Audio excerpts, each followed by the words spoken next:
We welcome you once more to Windsor, Ontario for tonight's action at Acumen Stadium. It's a battle for first in the OFC as the Hamilton Hurricanes at 3-1 take on the 3-0 St. Clair Saints. Good evening, everyone. I'm Justin Prince alongside me Quaz as we get set to see how tonight fares out. Two teams looking to try and see if they can get first solidified. Yeah, and of course, Hamilton being one of the staples of the league, they're always in the mix, and them sitting, as you said, 3 wins. They do have the 1 loss right now, but both teams having the 3 wins, this will put the winner into first. Lots to talk about when it comes to tonight's action, but both teams getting themselves situated and ready to go here at Acumen Stadium. St. Clair to receive to start in the first half. They will kick off in the second. The Hamilton Hurricanes get set for the opening kick. It's Tyler Nold who will lead things off for tonight's kickoff.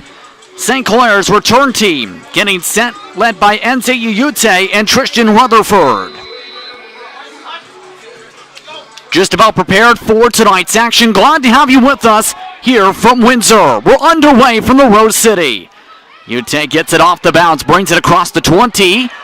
Quickly getting space across the 45. Brought down around the 53-yard line. And a great return to start. Good field position for the St. Clair offense. Yeah, and you know what, Justin? This has been a theme the last couple years. The special teams, particularly the return team for the Saints, has been fantastic, and they are in a position right now where they're already starting at midfield. They have explosive players as it is, and this is just another example of the talent that they have in the return game. So leading things up on the offense, Matthew Gannett. 2 quarterbacks announced during the pregame introductions as part of tonight's preparations. We'll see how tonight fares out at QB for Gannett. He starts things off with a pass. Finds his target, Zach Burmaster. Burmaster gets it up for a first down inside the 45, making the 40-yard line. Yeah, and speaking with Coach LaChance and looking at the situation with the way this is unfolding against this team, he really wanted to get an emphasis of getting that ball out quickly to the receivers on the outside. He feels that that's a strength for them against this Hamilton team, that they can just get their playmakers the ball in space. It's really an extended handoff. That ball was maybe thrown 2 yards down the field. However, they did advance it almost 15. So set up for first down. Just waiting for the chains to get the full positioning here as they discuss things with the grouping. Yeah, and there was it looked like the indication from the head referee that there was too many men on the field, which I believe they picked up more yardage than the penalty. And that is indeed the case. So the penalty is going to be declined, and they're going to take the yardage from the quick, short throw. Dave Frank today, the referee. Glenn Hill, the umpire. Byron Griffith, the down judge. The line judge, slide judge is Don Hollerhead. Back judge, Trevor Hayes. Corey Cousins, the field judge. 1st and 10 from the 40. Gannett forced to scramble to his left.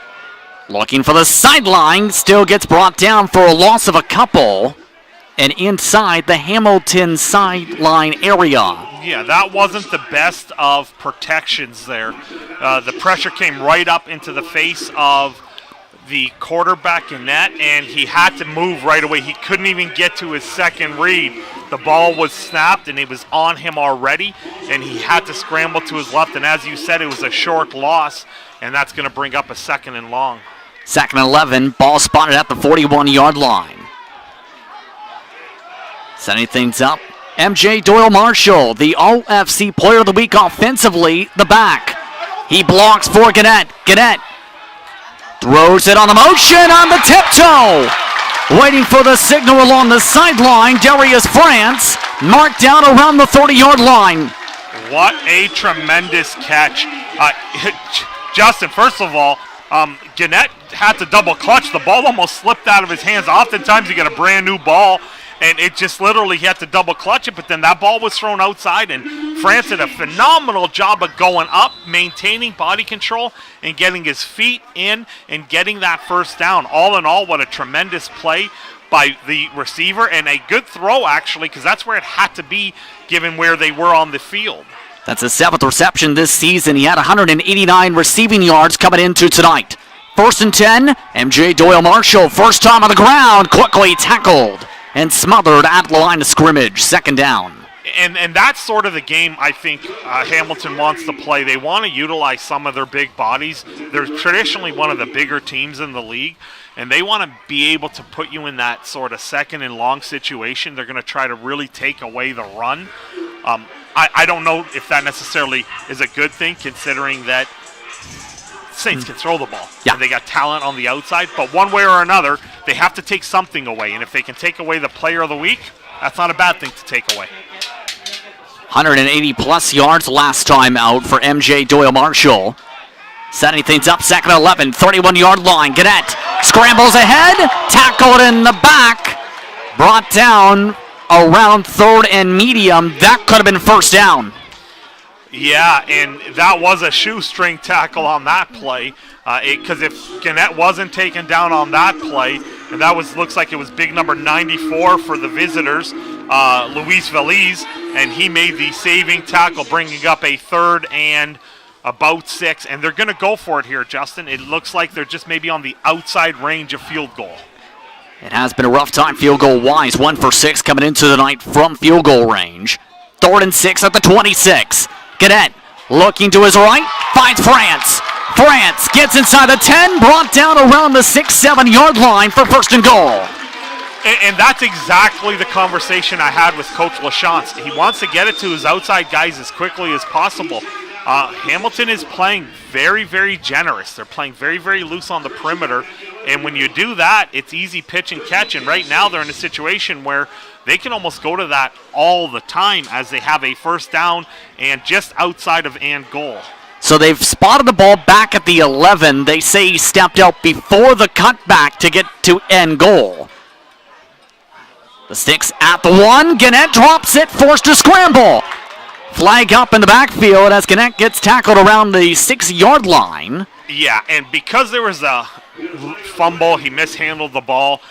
One of the blockers thought he was going to get that turnout block. Next thing you know, Matt has to do a little bit of improv, and ultimately it results in a hold. So they're going to back them up, and it's going to be a 1st and 20 from the 21. Just not ideal. You don't want to mishandle that snap when you're so close to the goal line. It put you behind the chains like that. So Franks again with the call. So with that, 10-yard penalty, 1st and 20, needing to get to about the 1-yard line. Pappin in as blocker. Gannett looking for the right end zone. France has it blocked, intercepted inside the end zone. Picked off by Luke Miller, the safety. Flags down around the 3-yard line on the tackle. And the first interception thrown by St. Clair comes inside the 25-yard line. Yeah, and France was open. It was just underthrown. And in this case scenario, the defensive player was able to make a bat to the ball, and the safety was able to come back and get it. There is a flag on the play, and it looks like it's going to be an illegal block in the back on the return. You're going to get the turnover. However, this is going to put them back probably inside their own 15, maybe even inside their own 10. That confirmed as they get moved back to about the 10-yard line. And keep in mind, Hamilton coming into tonight, 26 forced turnovers, 10 of them turnovers on downs, but 11 turnovers via interception coming into tonight. They look to now head up for offense, led by Peyton Garvin, the quarterback. Started things off on the ground, tackle inside the 20, and a hard pick-me-up. That time, Carter Michoni on the rush. Yeah, and it looked like the ball came out a little bit because it looked like it was number 2, Hicks, who ended up with the ball in his hands. So on that little veer out to the outside, a good hard tackle, the ball came out, and indeed that was the fumble. Fortunately for Hamilton, they were able to recover it and get the positive yards out of the play, bringing up a 2nd and short. 2nd and 3, ball spotted at the 17-yard line. Setting things up for the pass. Looking quick. Batted away. Incomplete. Intended.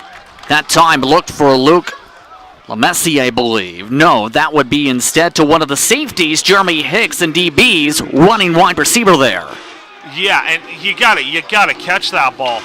Your quarterback puts it on you. Yeah, it might have been a fraction high, but it was enough for the first down. Actually, it maybe was a little high into the inside now that I get a second look at that. Ultimately, quarterback needs to make a better throw, so I stand corrected. The receiver out there, Justin, but they're going to now have to punt. I'm not sure if they're going to concede the safety here, but the bottom line is the defense holds. Tower Noah back to punt first time today. And when it comes to the punt units, Buddy, their top kicker, George Barahona, not active tonight. Their punter is active, though. Noel, his 25th punt of the season, sees the return picked up around center field, brought down around the 44-yard line. Tristan Rutherford on the receive. Yeah, and you know what? A low liner, which meant the coverage team couldn't get down as quickly as they would have liked to. So he was able to run 10, 12 yards before anyone even got a hand on him, and he was able to get that thing set up at around the 40, 41-yard line, as you said. Officially spotted at the 44, Justin, but good field position again for the Saints. Just past 5 minutes into the first quarter of play here on We Digital. Glad to have you with us. No score.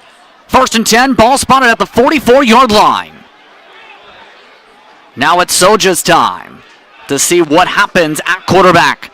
Both quarterbacks introduced during pregame. Soja this time working on the option, brought down to the backfield for a loss. Right there on the tackle, Jake Lawrence. Okay, both quarterbacks are athletic, and I know Soja, he is a long, big body. I'd like to see him maybe attack the end man on the line of scrimmage a little more, because then he could have clearly pitched that thing off. He stayed deep enough and flat enough that the defender could actually get sort of in the way of both, and because he didn't want to pitch it with the defender so nearby, he had to eat the ball and lose 4.5, 5 yards. That's a decent amount of run carries coming into tonight. He looks to throw this time complete. Quick turnaround off the missed tackle. Brought down Kevin Laria with the reception, brings it down to about the 39, 3rd and medium. Yeah, and I would suspect they're going to probably go for it again. They're way too far for a field goal, and I think they're trying to find some rhythm with their offense.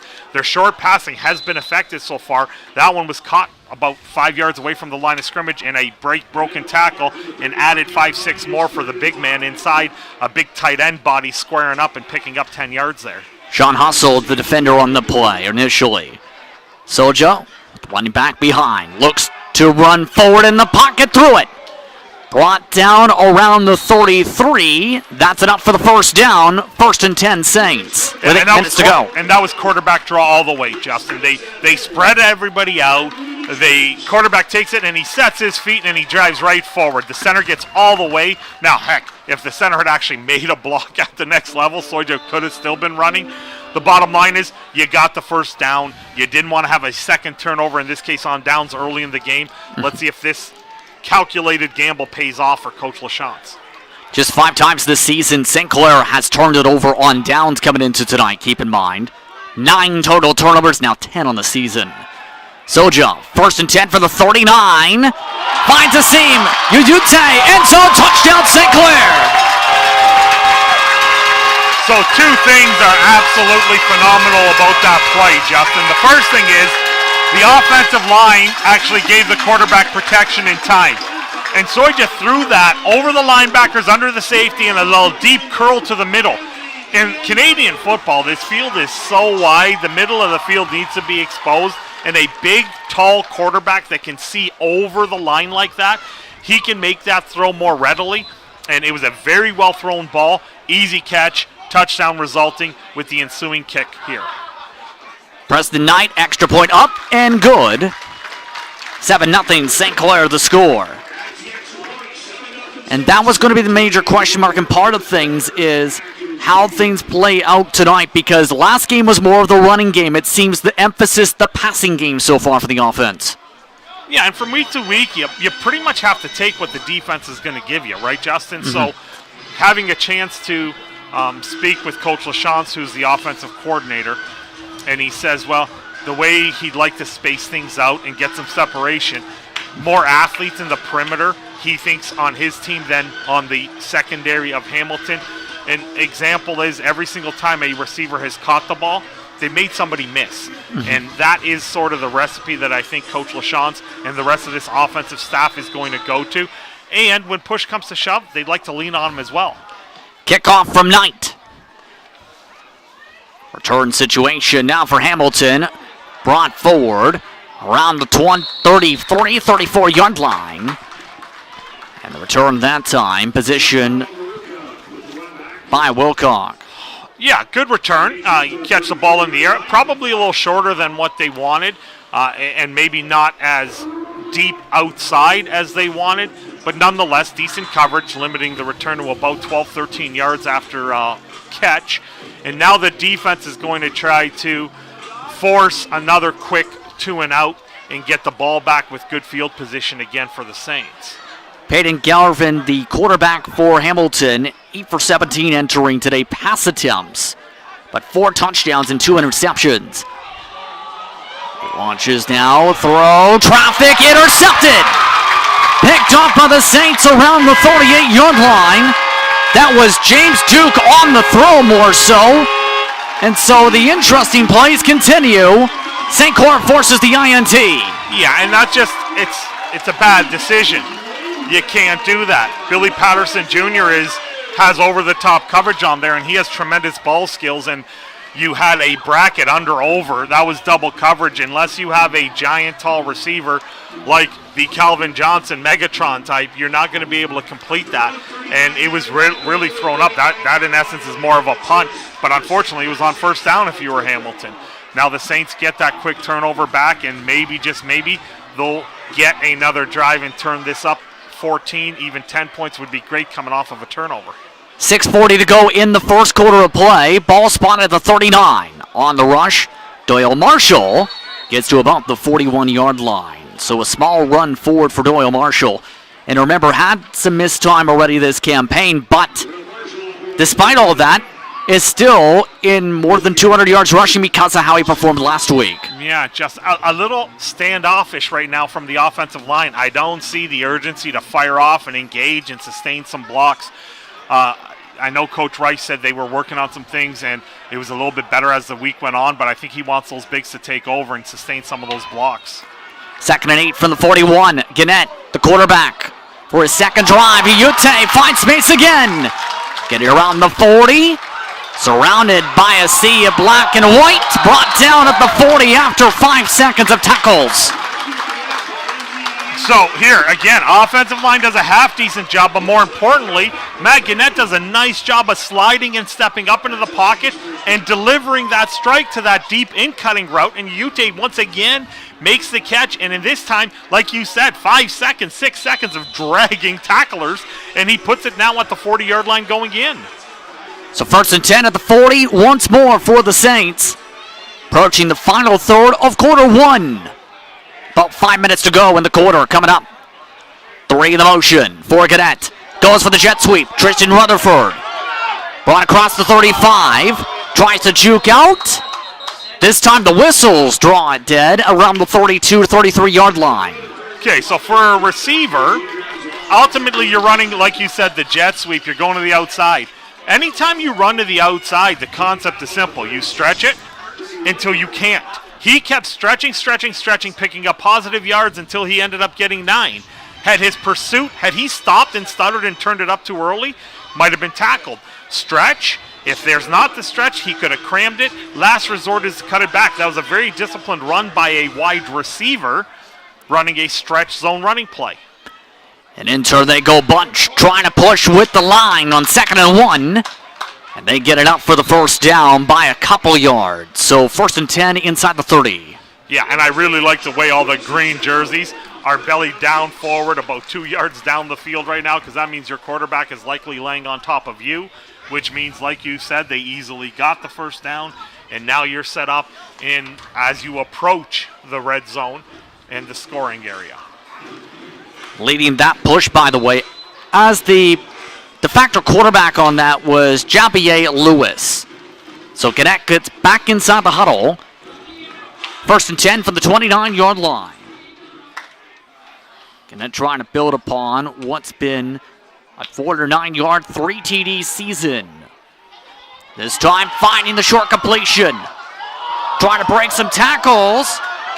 Daniel Bumbako gets inside the 10. 1st down.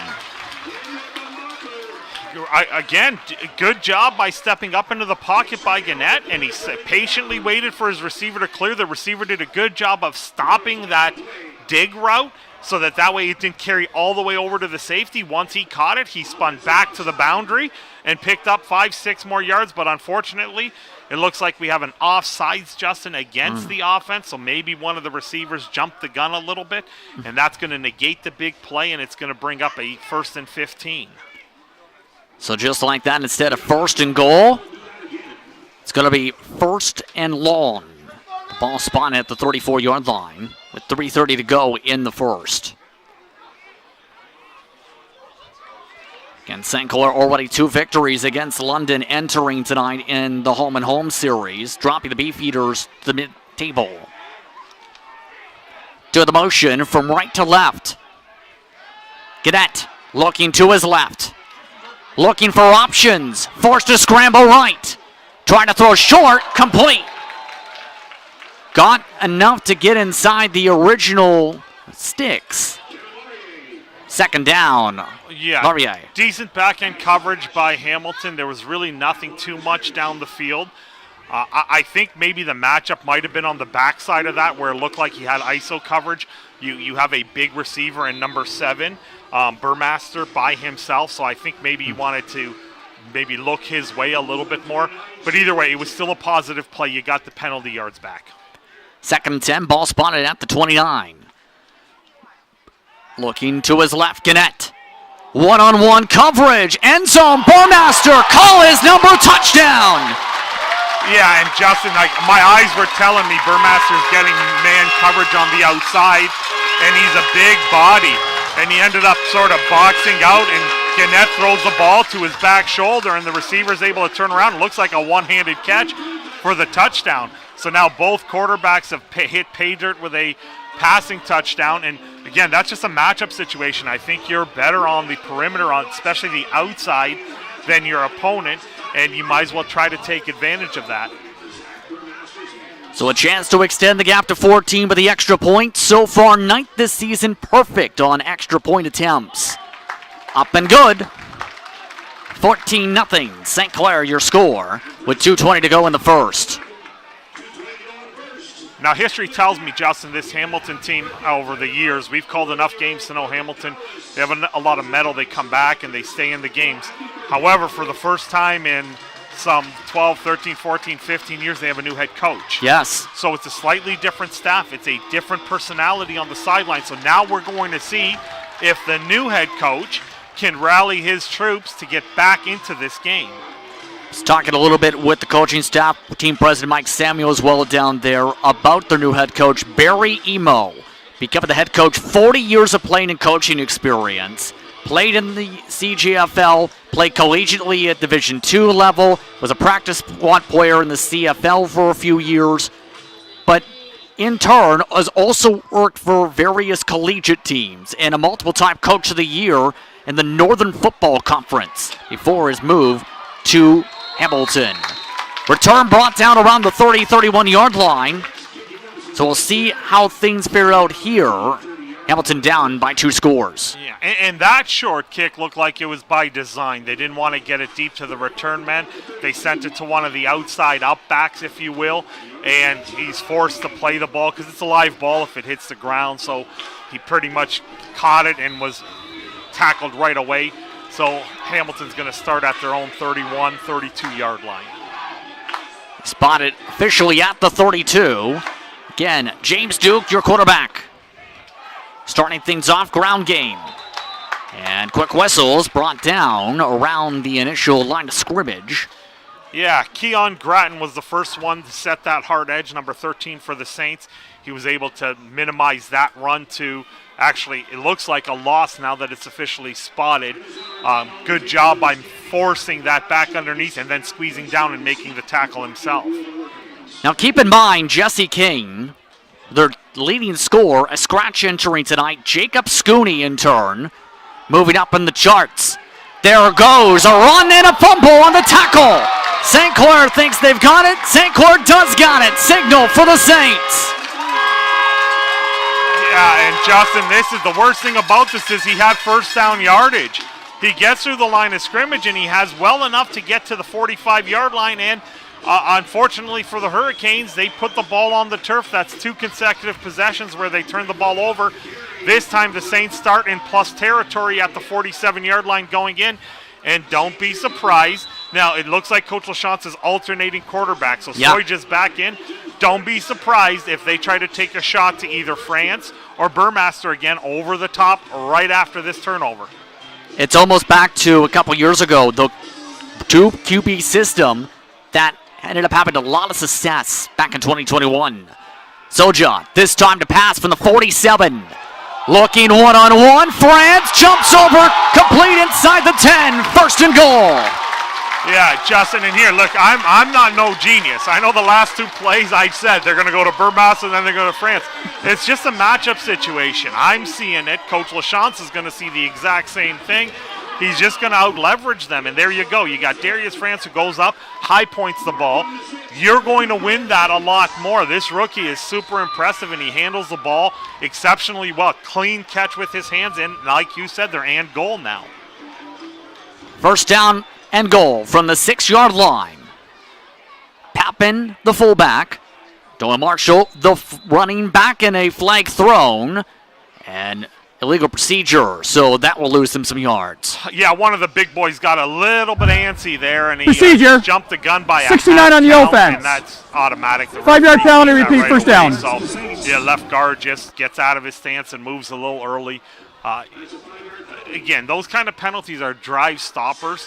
You're still in goal.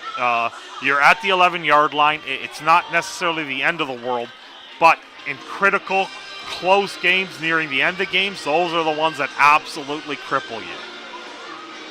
So first and goal from the 11 instead. Same play art for the most part. Pappen to the left. 2 of the motion. This time play action. Soja trying to get the curl. Gets it. Yuyute end zone touchdown. His second receiving touchdown of the game. His second from Soja. Yeah, and what a way to end the quarter, that being the last play of the opening quarter. Good protection. In this case, you got to give the guys up front. Hey, the quarterback had time to scan the field, wait for you to make his little sort of sit down out, and then work his way back to the ball and fall into the end zone for, like you said, his second touchdown of the game with the ensuing extra point to extend it to 21. And a chance to extend the gap to 3 scores fully. Knight up, good. 21-0 after 15 minutes of play. The St. Clair offense came to play. You're watching We Digital. Second quarter up next.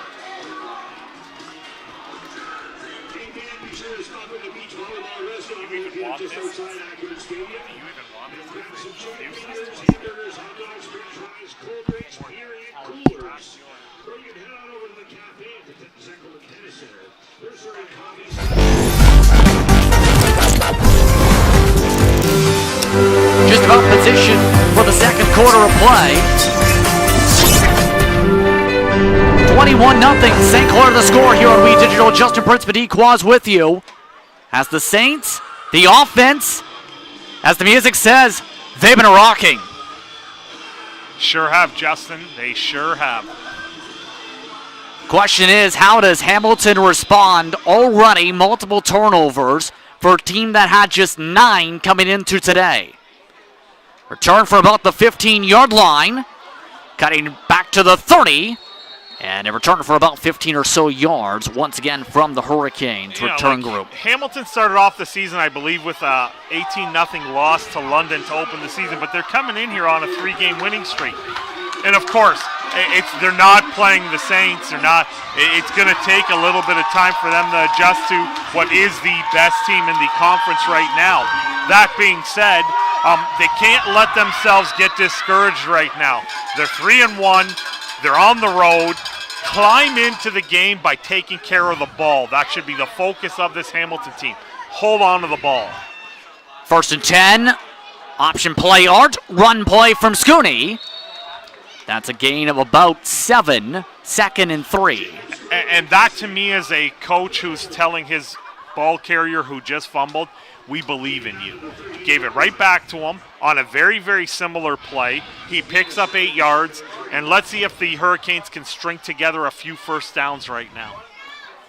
So 2nd 3, ball spotted at the 38-yard line. Just about a minute into the second quarter of play here on We Digital. 21-0 the score. Handoff on the triple option. And a quick tackle back. And the triple option utilized a fair bit already. That was, this time, Miscione.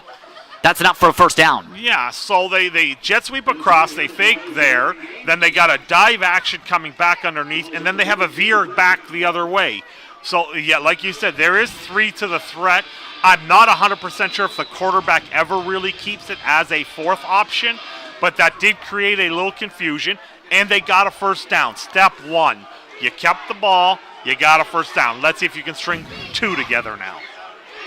1st and 10, ball spotted now at the 42. On the motion, John Bea. Looking to pass, Duke. Gets it over top and off the back of the defender. No flags down on the field. Bouncing off of Ryan Najim on the defense. And I think he missed one there. If he throws that ball across to the far hash and leads his receiver, I think he could have had a big play there. He threw it to where he was rather than where he's going, and it hit the defender right in the back. There was nothing special about that defensive play other than the fact that he was in a good trail position, but if he threw it ahead of him, might have been a big play. So now it's 2nd down from the 42. Duke, this time play action, forced to run far to the near side. Looking just to the sideline, gets a gain of a couple, 3rd and long. And that was a long sprint coming from Jared Stewart. Yeah, and when you have more running back action type people on the field, it's hard to create the separation when you have to throw the ball. And in this case scenario, there's really only 2 receivers in that pass combination. And that was taken away, not to mention there was immediate pressure right away, Justin, which forces them into a 3rd and long. Player is down on the sequence, being brought to the sideline now. That's Mo Ibrahim. And that is a player who started off the season strong as well. A part of the edge rushers that have picked up 3 sacks apiece, him and Fabre. 3rd and 8. Punt unit back out. Tower Knoll to punt. Rutherford the far side returning, Ute the near side.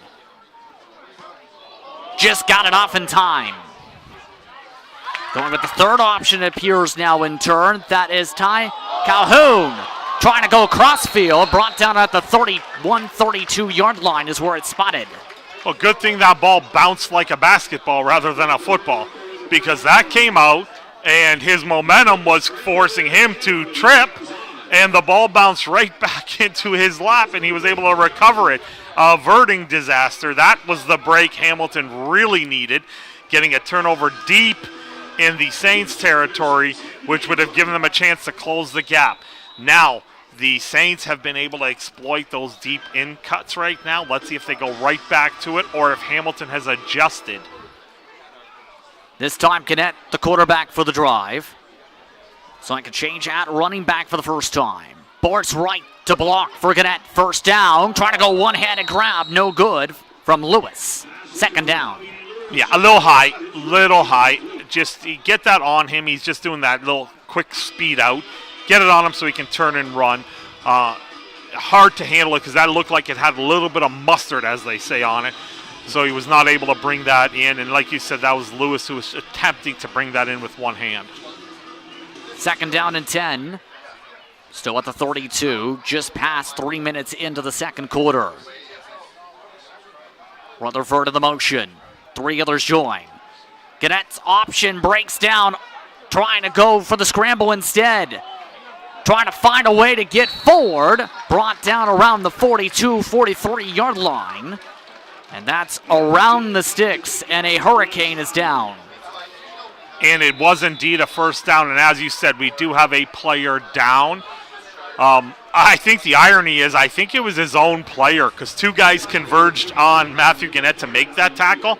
And I think it was his own player who got a really good shot on his shoulder because it looks like he's grabbing something near his upper body.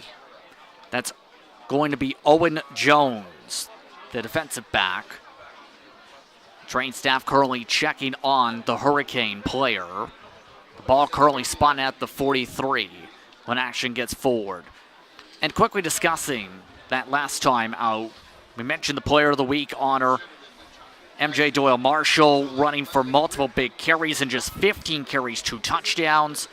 You also throw in the mix that London actually got the Special Teams Award, actually. Wojnowski, 5 for 6 in the game. Yeah, he was critical. He at least made the Saints pay for all those drives. Now, the defense held them to force him to kick, but a couple of those kicks were well into the 40 yards too, Justin. So that was a well-earned, just like Doyle Marshall's was a well-earned Special Teams Player of the Week. Both those in a very, very exciting game presented to you here by We Digital last week as the home team won 40-36, and it was what tied 26 all at the half last week. And we're talking about a game where in the first half alone, 600 combined offensive yards. It's that type of a performance that day. But now we set up for 1st and 10 from the 43. Coach LaShawne's checking in on the player down and Owen Jones in the midst of all of that. Running back is right.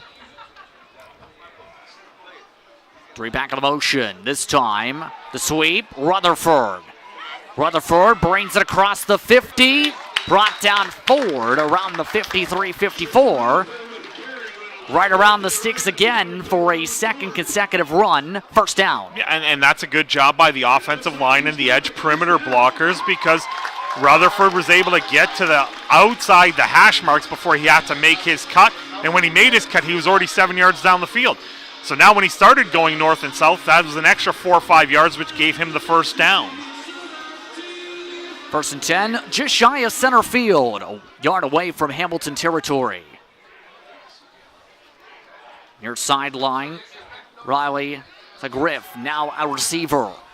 Towards that direction to Lewis in turn. So Griff tries to open blocking lanes. Lewis tries to spin out of lanes. And about 5 seconds of tackle attempt later, Lewis with a couple-yard gain. 2nd down. And some of the Saints wanted the flag. Yeah, and good throw, good catch. What I would like to see Javier Lewis do is he is actually quite big. He is fast too. He has some speed. Once he caught that ball and he realized that there was not a lot of room to work with, I'd much rather see him try to just carry the tackler for a couple extra yards than try to juke him. He almost lost 4 yards back that gave him forward progress. 3 the motion for 2nd and 6. Gannett moving forward to the pocket again, throwing on the motion, open space, complete to France. France brought down around the 20-yard line, and welcome back to the red zone, St. Clair. The offense clicking again. Yeah, and that was a tremendous job by both Gannett and France being on the same page in that scramble rule set. So Matthew Gannett takes a snap, there's a little bit of pressure, looks left, nothing's there, steps up in the pocket, escapes to his right. At that point, the half who was in the flat, he had to come off of Darius France. He came up and France stopped. And Darius France just waited until Matthew Gannett pitched him the ball, and then he picked up 15 more after the catch. 1st and 10 at the 20. 5 wide receiver set once more. 3 on the play clock, down to 2. Gannett gets the snap off for Doyle Marshall's run. Doyle Marshall spins out of 1 tackle, tries to carry 3 more. Touchdown, St. Clair. And that's exactly what you do. You spread them out, you get wide, you throw it all over the place, and then they have to adjust. They loosen off, and then you take the player of the week from last week who had 12 yards of carry almost last week? Give or take. And he picked up the full 20 here for the touchdown.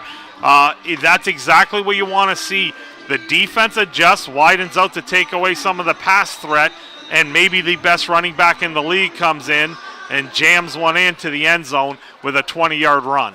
One of the players he carried into the end zone currently being sprinted towards by the training staff. That is Tay Level, who's now being brought to the sideline as the extra point attempt gets prepared here.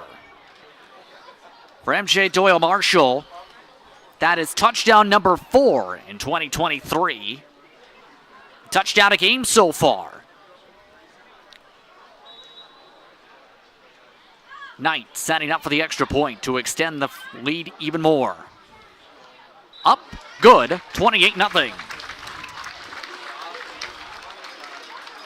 And Justin, just got to also remember that the Saints threw a red zone interception. Yes. Matthew Gannett threw that one on that opening drive, or else this could be a little bit more. And we're only, 6.5 minutes, maybe a little over 6 minutes into this second quarter, 7 minutes or so. The reality of it is, after last week's inconsistent offensive performance, it was a little bit passing, I should say. Yep. It's a little bit of just timing was off. They ran the ball relatively effectively. The team had a good week of practice. They've tidied up some things, and they seem to be sharp. Both quarterbacks, for the most part, have made good reads.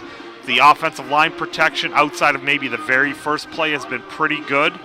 And now you're seeing some of the rhythm, that explosiveness that we have been accustomed to see the last handful of years from this Saints offense. Kicking it off Knight once again. Turn from the near side return man. Looking for a little space to work this time. Evan Sidarius. And several tackle attempts all over the place around the 25 or so. A player is down at the 35. And just like that, the training staff being called back out to the field. Spencer Jellies is down around the 35-yard line. Yeah, and he was smacking the turf down. So in my mind, anytime a player starts smacking the turf down like that, it tells me he had an injury before and he may have retweaked it because he knew right away what was wrong. He's hitting the turf down like that.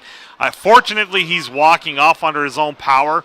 So maybe it was just that. He felt something from pre-existing. They're in week 4. This is the 5th game for the Hurricanes. This is the 4th game for the Saints. Their bodies aren't going to be 100%. You're going to be battling. And we mentioned a couple scratches tonight. Their main kicker, a scratch. Their main running back, a scratch. Several defenders also you can group into that as scratches entering tonight. James Duke. 1st and 10. Ends up having the handoff. Taken around to the right side and nearly to the sticks. 2nd and about 2 on the Schooley run.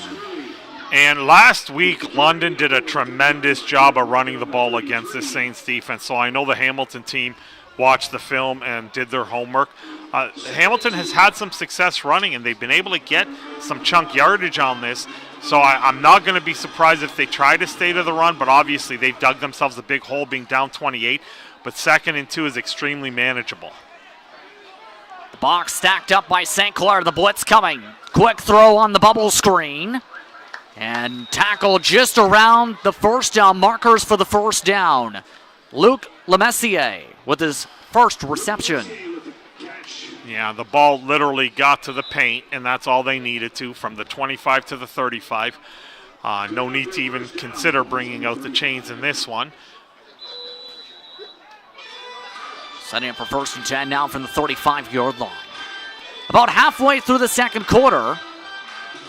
7:23 to go up on the scoreboards. On the handoff, tackle right at the line of scrimmage. Yeah, and this is exactly what you do not want to have happen, getting in that 2nd and long. Their passing attack hasn't been all that solid this year. They're going to be predicated on, their offense is going to be predicated on getting positive yards on first down, and that was just a misassignment because you can't let a linebacker find himself 2 yards deep in the backfield and tripping up the primary ball carrier at the line of scrimmage. 2nd and 10. One receiver in the motion. Bea. Now looking to try and get out of it. Quick sack and a quick fumble. And a fumble recovered by the Saints in this case scenario. Again, this time the pressure got them, and that's why they can't be behind the chains. They're not built right now, at least early, like seeing what I see, they're not built to pass. They're built to try to lean on you. In this case scenario, the pass blocking just wasn't there.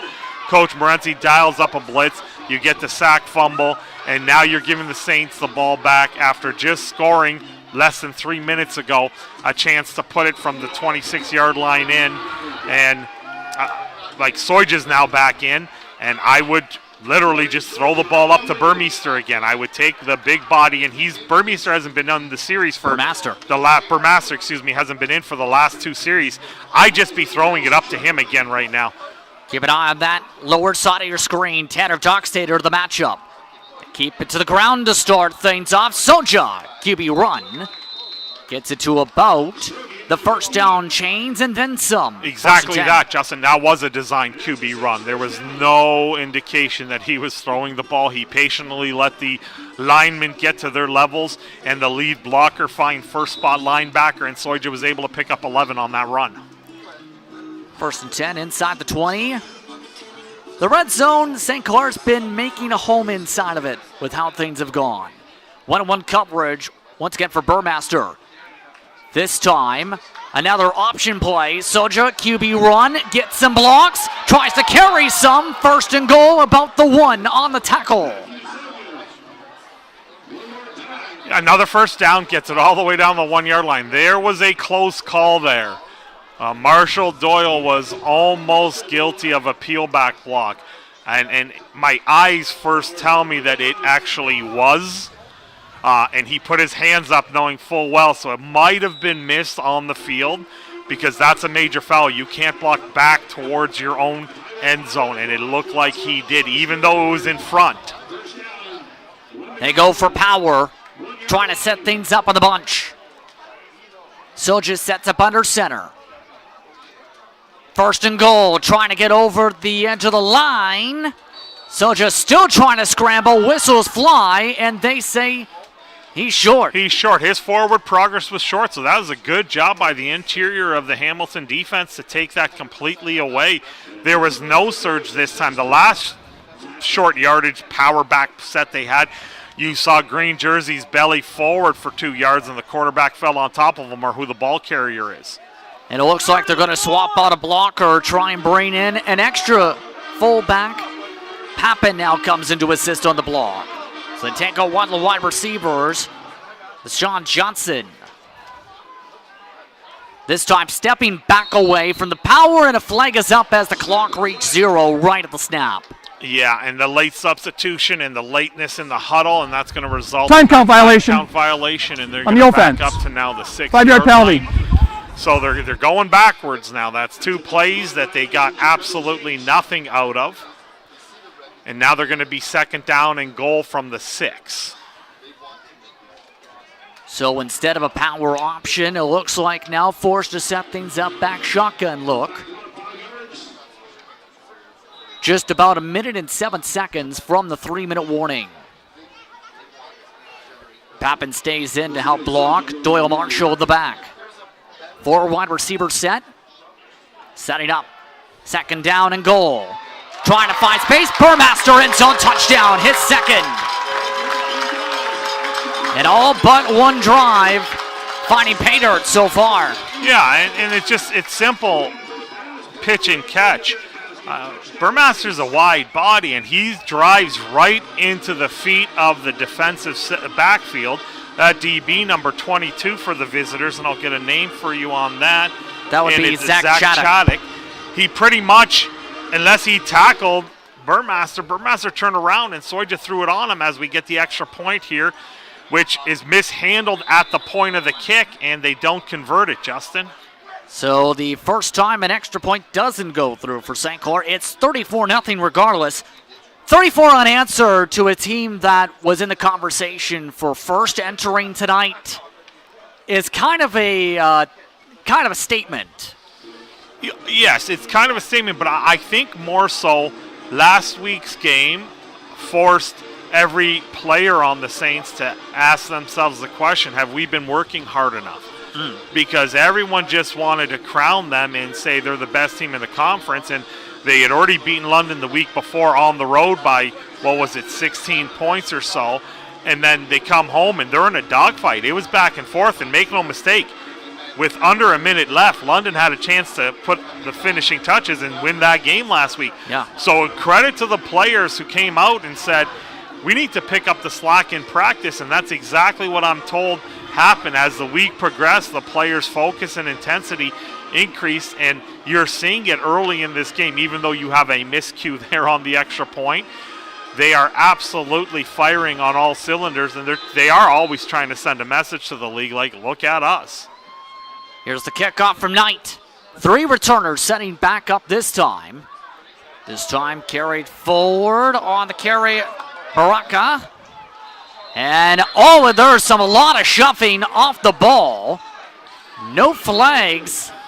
But my goodness, that was about 5 yards off the ball that there was a lot of conversations. Yeah, that was just, to me, that's 2 guys going at it. That was not anything cheap. Both guys were engaged. One guy was trying to block. One guy was trying to get off the block. Reality is, it's football. It's heated. It's passionate. People are going to get aggressive, and you want to see the aggressive play. The refs didn't find anything unfair, and neither did I from my viewpoint. That's just aggression, young men trying to let it out on the field. So the ball spotted at the 29-yard line. I formation, a different look for the Hurricanes. First time's an I form. Handed off this time along Scooney. Scooney finding some space. Looking to take the Saints to school on the sideline. Brought down inside St. Clair territory. Yeah, you get double tight. You try to expand the width of the field by bringing in some defenders. And now the sideline, if you set that edge, there's not many more people there because you've brought them into the box. And in this case, you said a big chunk yard run, and now they go from being pinned in their own end to now having the ball at the 45-yard line going in. But there is a discussion being had at midfield right now with the referees. I didn't see any flags on the field. I'm just not sure what exactly they're discussing right now. And we'll see what happens here. They are now going to the Hamilton sideline.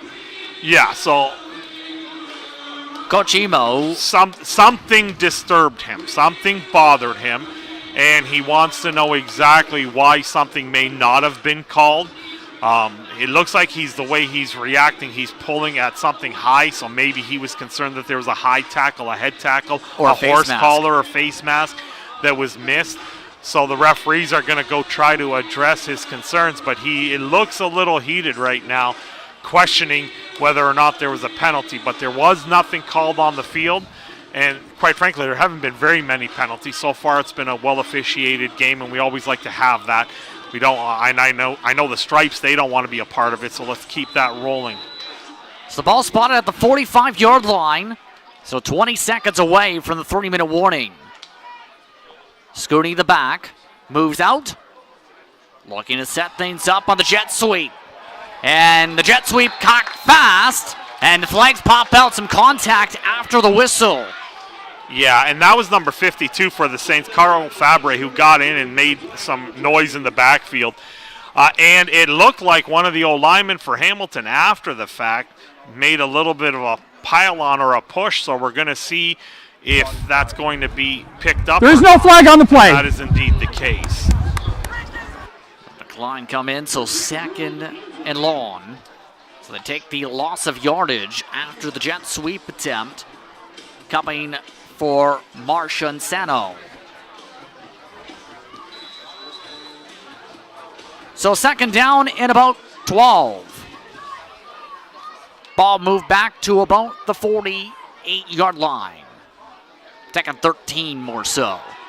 Scooney runs the corner. Brought down around the 42-yard line. Third down. Yeah, and my guess is the reason why they ran the play on that is because they're going for it on third down. They just wanted to make it a little bit more manageable, so now it leaves the run on the table. And it does look like Coach Emo's keeping the offense on the field here. So it's going to be third down and 6. We're just getting the 3-minute warning right now, Justin, and I think both teams still have their timeouts. No timeouts utilized from either side so far. The clock now rolls. Setting things up, pistol formation. One receiver moves, a second moves. And they go to Scooney on the ground for third down. Scooney brought down by Fabre again. And a turnover on down. St. Clair takes the ball around the 45-yard line. I know why you go for it. You're down quite a bit. You're trying to give your team a spark. But going sideways against an aggressive, fast, penetrating defense isn't the best scenario. And exactly that. Fabre got in the backfield, made the tackle for a loss. And now you have the Saints with both their timeouts and 2.5 minutes left in the game are going to try to get this extended to 37, maybe even 40 or 41 points. And with this being the first week at St. Clair College, classes are in session. The student section, or the multitudes of students should say, absolutely having a ball. 34-0, Saints with it at the 43. Gannett scrambling to his right. Trying to juke out from one sack, can't fully juke it. Brought down by Mason Burnett on the sack. Yeah, and this time good coverage on the back end. Gannett didn't have anything and didn't want to force one down the field and give the ball back, so he ate it. It's going to bring up that second down and long situation and maybe, just maybe, give the Hurricanes a chance to have a minute and a half or so and 2 timeouts to get the ball back if they can hold on this second and long. So second down and 12 from the 41. 2 minutes to go in the first half here on We Digital.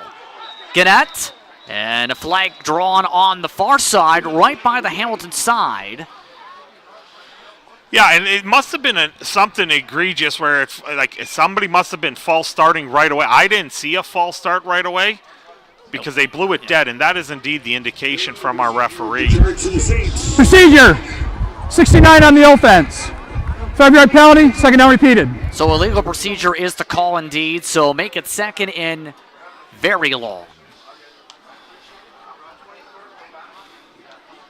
And a lot discussed during halftime with Don Papa. St. Clair up with 34 consecutive points to start the game. I'm giving this ball to Marshall Doyle, and let's see if he can make magic happen. Is that going to be the case? Yes, off the pump throw. Magic quickly gathered. Third and long. Yeah, so they try to show a little bit of a tunnel smoke screen to the wide side of the field and drop a handoff on. Good discipline from the Hurricanes. They stopped the run. I'm not sure if they called a timeout, but I don't think they need to. They can conserve it here because the Saints are going to have to punt. And barring anything crazy, the Saints should get the ball back with around a minute and a half left in this opening half and both their timeouts in hand to try to put something on the board. So Knight with the punt away. This bounces around the 37, picked up inside the 30, and brought down around the 40 on the quick return. So a minute 35, just about exactly where you predicted. After all, you're a doctor of football, you know how to predict things. But Hamilton, what do you predict they do here with a minute 35 to go? They got to get a drive starting play. So whichever play that they can get, they feel most comfortable getting 6 yards in. So if it is a running play that they think they can possibly exploit, they just can't be a negative play here because the Saints have 2 timeouts on the back end, and we know they don't need a lot of time. So my thing is, what's your best play to get you 6 yards here? And then maybe start putting the pedal to the metal. How about a pass play? Duke finds a space complete. Good enough for the first down. That gets them inside Saints territory. Michonne on the catch. And really nicely done. They just simply run a little bit of a curl route, stop, catch, right in the B seam. Picked up, 15 yards, 16 yards or so, and now you're across midfield, and you have still a minute 29. They're going to blow this thing in, and you have both your timeouts, which is a ton of time in the timing rules here in Canada. Under 90 seconds to go in the first half now. Scooney sets at the back. 2 receivers move from right to left. Just one to the right of Duke. Duke rolls left. Flag up, tries to jump. And Duke brought down well after the play. But a flag already down, and it's a hold. Yeah, and there was no question about it. They looked like they were throwing a double team to sort of set the edge, and that didn't even come down. And we do have a receiver down for the Hurricanes. It looks like it's number 19. Calvin Liu. Yeah, and I'm not sure exactly what happened, but Holding the bottom line is on the offense, number 2. 10-yard penalty. Hold call First down now. repeated. They're too close to potential even long field goal range. Back them up. Minute and 10 seconds left. Make them go. This team has already proven they're not necessarily super effective with the passing. And speaking of that, I'm not so sure I really like that play call. Rolling to the quarterback's off arm to the left, and he doesn't seem to have enough strength to really sling going to his left. So I would have much preferred, if you're going to try to move the launch point, move it to his strong side, his right, and maybe favor his natural arm strength from a right-handed quarterback. Nonetheless, there was a hold, and that's going to make it 1st and 20, and they're back on their side of the field now, Justin. Ball spotted at the 47. Minute 9 to go on the clock. Officials waiting for the indication as we set up for the drive. And the other thing about that penalty, it holds the clock now, so that saves valuable time on the back end if the Saints get the ball back. One of the motion. It's the fullback Hicks. Now looking to pass. Duke finding Hicks complete. Hicks spins off his man. Trying to break towards the far sideline.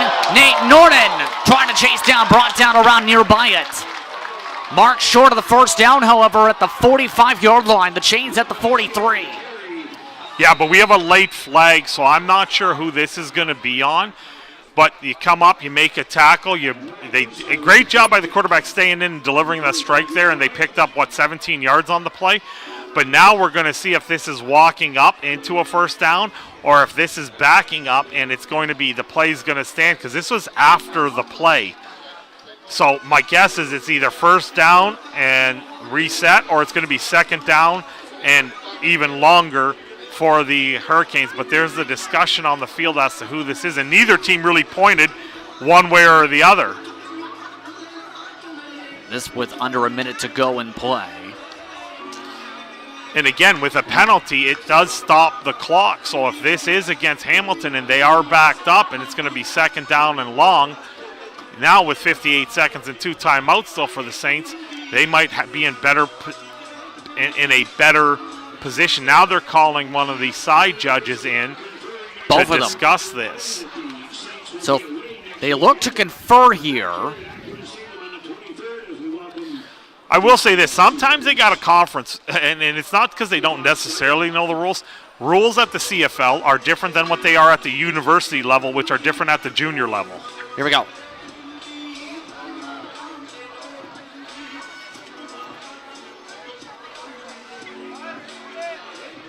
Okay, so that's just an objectionable conduct they're calling against the Saints, and it's going to obviously give them a first down, and they're going to get the ball at the 35-yard line. Now, my only question to that is, what took so long for them to come to the realization that it was an objectionable conduct? I'm not sure if there was anything else that they were discussing, because an objectionable conduct is going to be applied the same at just about every level. It's if there were maybe multiple penalties and different factors that come into play. So the clock now rolls, or at least the play clock does. Hicks back on the motion. 1st and 10 from the 35. Duke, one-on-one coverage, incomplete, overthrown. Yes, major miscommunication, because it looked like the receiver, number 9 for the visitors, and that was Duke, James Duke, started to sink under and in, and that ball was thrown out. Now Duke was on the throw. To emphasize, that was LeMessier on the reception. Thanks, Justin. Yeah, I misread the numbers there. That was number 3 on the outside. So 2nd and 10 from the 35. That throw burned about 7 seconds off the clock. Now going bunches. Duke looks to throw over the top, has his man complete, end zone touchdown. John Bayard finds space to the end zone, and the Hurricanes are on the board. Yeah, that's a huge play for them. That is just something that is much needed just before the half. And tremendous throw, good catch, and they paid it off now. If anything, now there is a flag on the field, and I'm not sure what that's going to be, but we're going to get the call from the referee.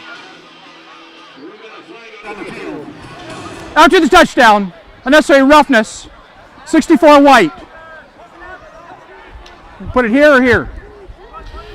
So after the play, so the touchdown's going to stand, and they're going to put a tack on a 15-yard penalty on the ensuing kickoff because there was a 15-yard unnecessary roughness against Hamilton. And yes, the sideline for the Saints are indicated they want it applied on the kickoff, so they're going to have to end up kicking from their own 30, and they'll let this extra point go from their normal position, which amounts to a 12-yard field goal attempt. So Tyler Nold having to take the extra point here with the scratch of their normal kicker. Up and good regardless. 34-7 with 45 seconds to go in the first half. And not to harp on like you're heated, you're this or that, but the Saints already have a good enough return team as it is. Now you're kicking 15 yards deeper. And if they get an average return for them, which is probably close to 15, 20 yards, they're going to end up near midfield with 40-some-odd seconds left, maybe just under that, and 2 timeouts. I believe that's Noah Musso being brought on, you see, to the sideline by his teammates. That was after the extra point attempt. Yeah, it looks like it's a lower ankle. Check that, that's Ryan Ajavon. He can't really put much weight on his right leg right now, so he could have been rolled up, maybe twisted, but he did come off initially under his own power, then his teammates helped him out. We'll let the medical trainers take a look and assess what the situation is with him going into the half. So the Hurricanes look to set up for the kickoff. Turn team already set up around the 25-yard line. Ute, one of the returners. And what's been a dominant matchup for St. Clair offensively tonight. Back underway, Boris Wright looking to assist Ute on the blocks. Ute tries to move to the far side. Looking to cut some corners. Brought down around the 48-yard line. And solid field position for what could be the last drive of the first half. Yeah, and with 36 seconds left and 2 timeouts, the whole field available to them, and a lot of explosive players, they pretty much need, I would say, about 25 yards to give themselves a long field goal attempt. Their field goals haven't been the greatest this year, Justin, but hey, this is the perfect opportunity for them to try to execute. Preston Knight's lawn, for reference, a 33-yarder. That was his only make this season from field goal range. I formation, though, to start. Soja the back. Looking to pass on play action. Sheds off 1 sack. Calling for some motion. Wide open. Lewis to the end zone. Touchdown, St. Clair.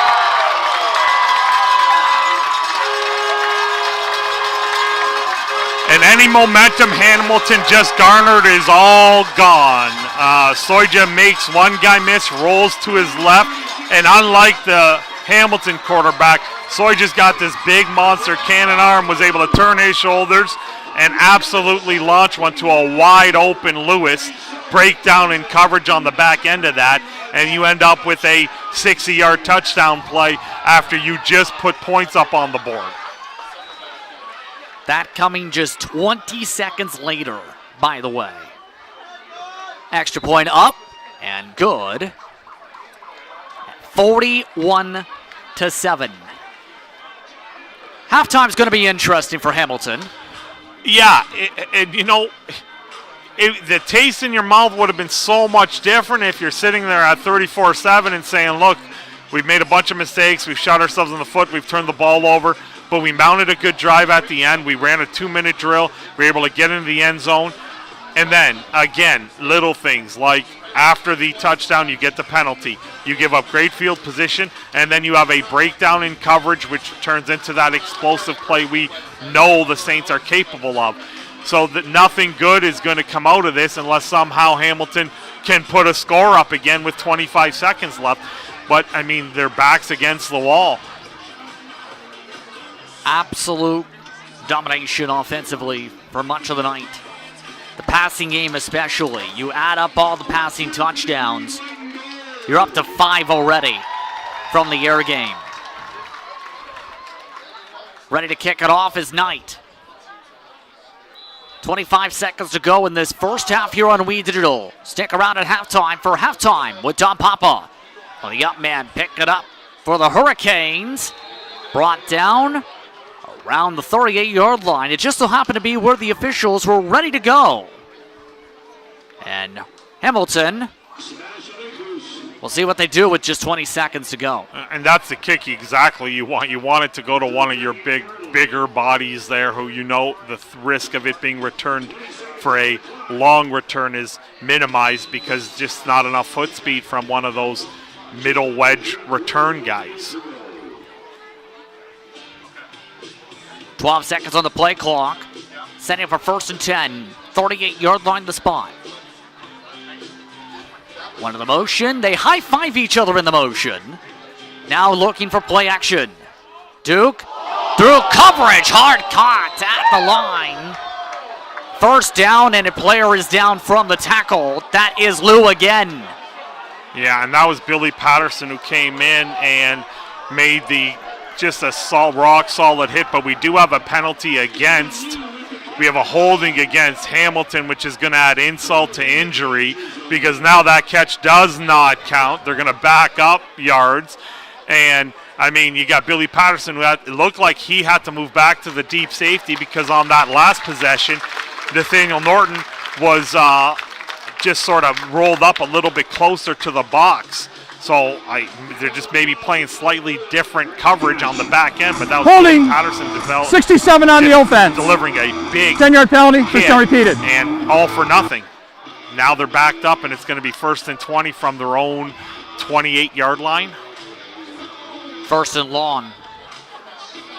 After the initial attempt from the hit, but the hold prior to the catch, surrounded by Saints.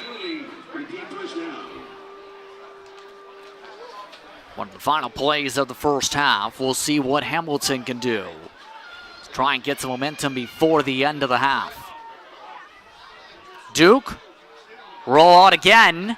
This time, looking to throw. That might have been, yes, it was past the line of scrimmage. And you can't do that. That was at least 3 yards past it. Yeah, good call, Justin. And at least that time he was able to attack the line of scrimmage and throw the ball with a little bit more velocity, but the accuracy obviously wasn't there as that sailed out of bounds. But you called it. That was clearly a minimum of 3 yards down. That's an illegal forward pass. And so, 7 seconds to go in the first half. And the penalties keep building. Yeah. And now it's the matter of, with 7 seconds to go, what they decide to be even the play call here. Yeah. I mean, you decline the penalty. So 2nd down, technically. Yeah, because they're going to, where he threw the ball is where they're going to spot the ball. Why give them now? The only argument is if they don't run these 7 seconds off, you're going to force Hamilton to kick. You got talented return men. You don't want to give them another down, so it's going to be 2nd down. And now they're forced to run off 7 seconds off this clock here. And hold on, there is an issue because the ball spotted in the wrong spot by 2 yards. It looks like they just have to move the down box up because it's by declining the penalty, he gets the 3 yards he ran past the line of scrimmage, but then it's dead at that point in time, which is why it's going to be 2nd and 17. So now spotted at the 30. Duke, last play of the half, takes the short option. Can they make it a long run? No. Out of bounds. And that ends off an offensive onslaught of the first half. 41 points for St. Clair, 5 passing touchdowns. The Hurricanes down 41-7. Halftime with Don Papa coming up in just a little bit. You're watching Wheat Digital from Windsor, Ontario.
Here we go, it's Waddle. Remember, oh, in and out of the hands. Leo with a nice try there.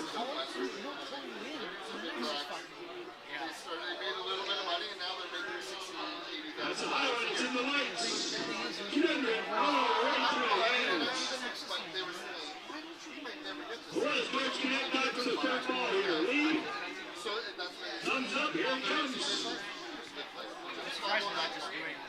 stream. Live scrimmage. I don't know why we're not doing the live halftime show. So Larry Lee, each with only one ball at the end of the competition. So each of you guys are in the home. Congratulations, Man, gentlemen. it's just And thanks for things to the halftime punch challenge. Yeah, but didn't only come in yet. what he's been telling me. He's been in several times. Somebody else has it. Yeah. That's one thing. So no one's gonna stick up his ass. I'm not getting paid or nothing. Sorry, man.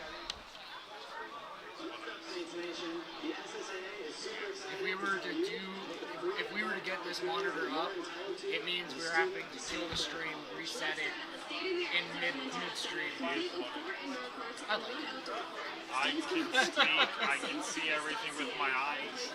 I mean, obviously, normally I see, I'll be able to say as you can see on the replay, but I can't know when that's feeding into it. So Yeah. I wish there was a way that we could get this monitor like this headset, so you know kind of like what cameras are in. it don't matter. I'm looking through these cameras. I see a little bit, sometimes slightly different perspective, but the only time I ever look at this anyways during the replays, I watch the game the way I watch it. So I mean, we could you'd be late, but say like grab a phone and live stream the game. we tried to with the laptop, but it's delayed. That's So it's like 5, 6, 7, 8, 10 seconds behind. Hey, you doing, Adam? Yeah. Still got it, eh? I like to talk. Because I like the idea that you get behind me. Yeah. Gives you the play-by-play. Yeah, I just, it is what it is. People say I sound okay, I guess. But listen, I got a face for radio, so. You got a body for it now. Yeah, it all adds up. Worst thing about it is, Adam, every time I talk to people, it reminds me how old I am. Because it seems like everybody I now talk to, I've coached 20 years ago. I'm on mine now. Or on Fendel. yeah. I don't know what you're getting. Because the mandate was, you have a bad treatment. But now if I...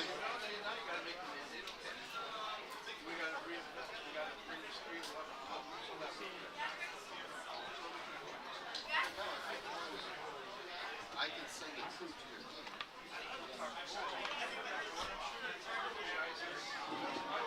And looks like we got some more St. Paul St. Swank coming at you. You gotta make some noise. See who's got the best arm there on the field. They can't be beginning of the year. Although GTA plays Sunday, so that's it. That's better. They always play Sunday.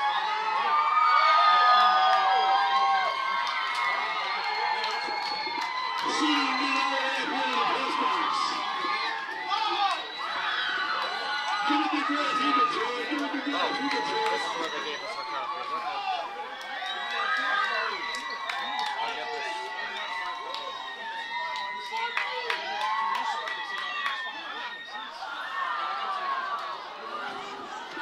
Not really sure what that was, but maybe he had one eye tied behind his back.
Yep, I got those here. Yep, got them.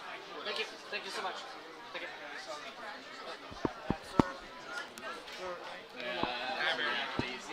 Yeah. Who was that? I don't know if he was going to go to that with it, so I'd rather he not. It's not like there's room there. I'm all for it. So I'm going to be heading out, Justin. possible. I'm going to go out in a minute. Using your crew. They think it's an invitation to come in. Working in Hamilton and GTA. So, Potential. hello. And so we How have are you? good quality production. We're still thinking that we could, Wishing these at tag that teams point, we would could do. go away, but Tech things? Or, okay. All right.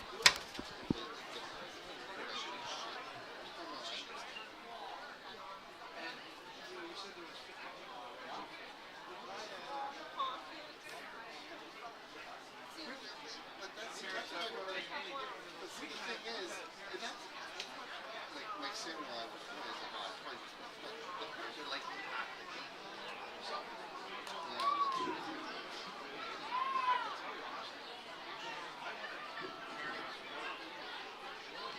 Hey, Saints Nation, let's welcome back your St. Clair Saints.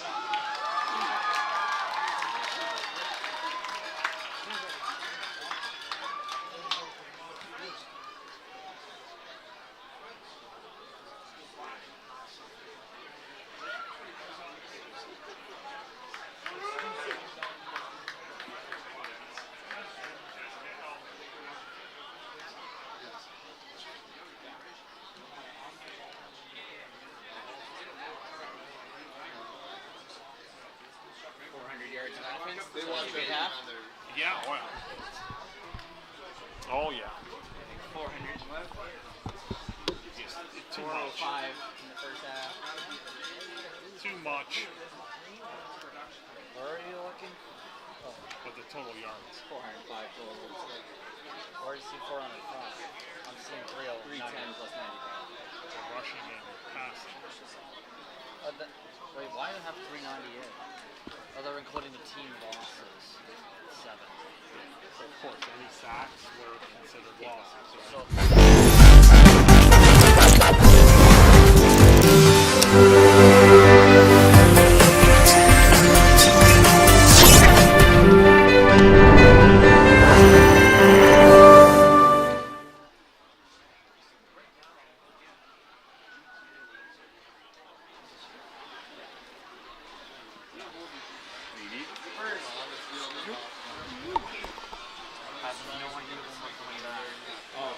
Bill will help you.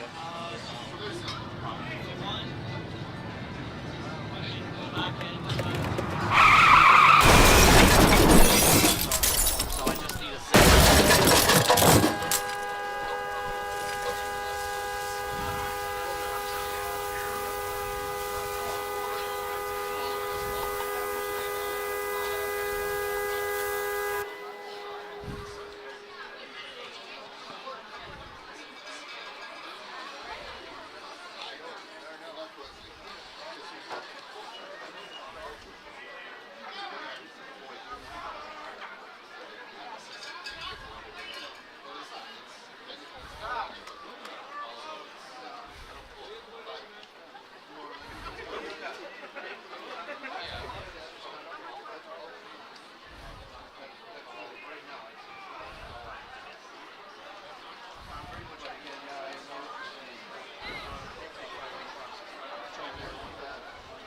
Welcome back to Windsor, where St. Clair leads 41-7 over the Hamilton Hurricanes.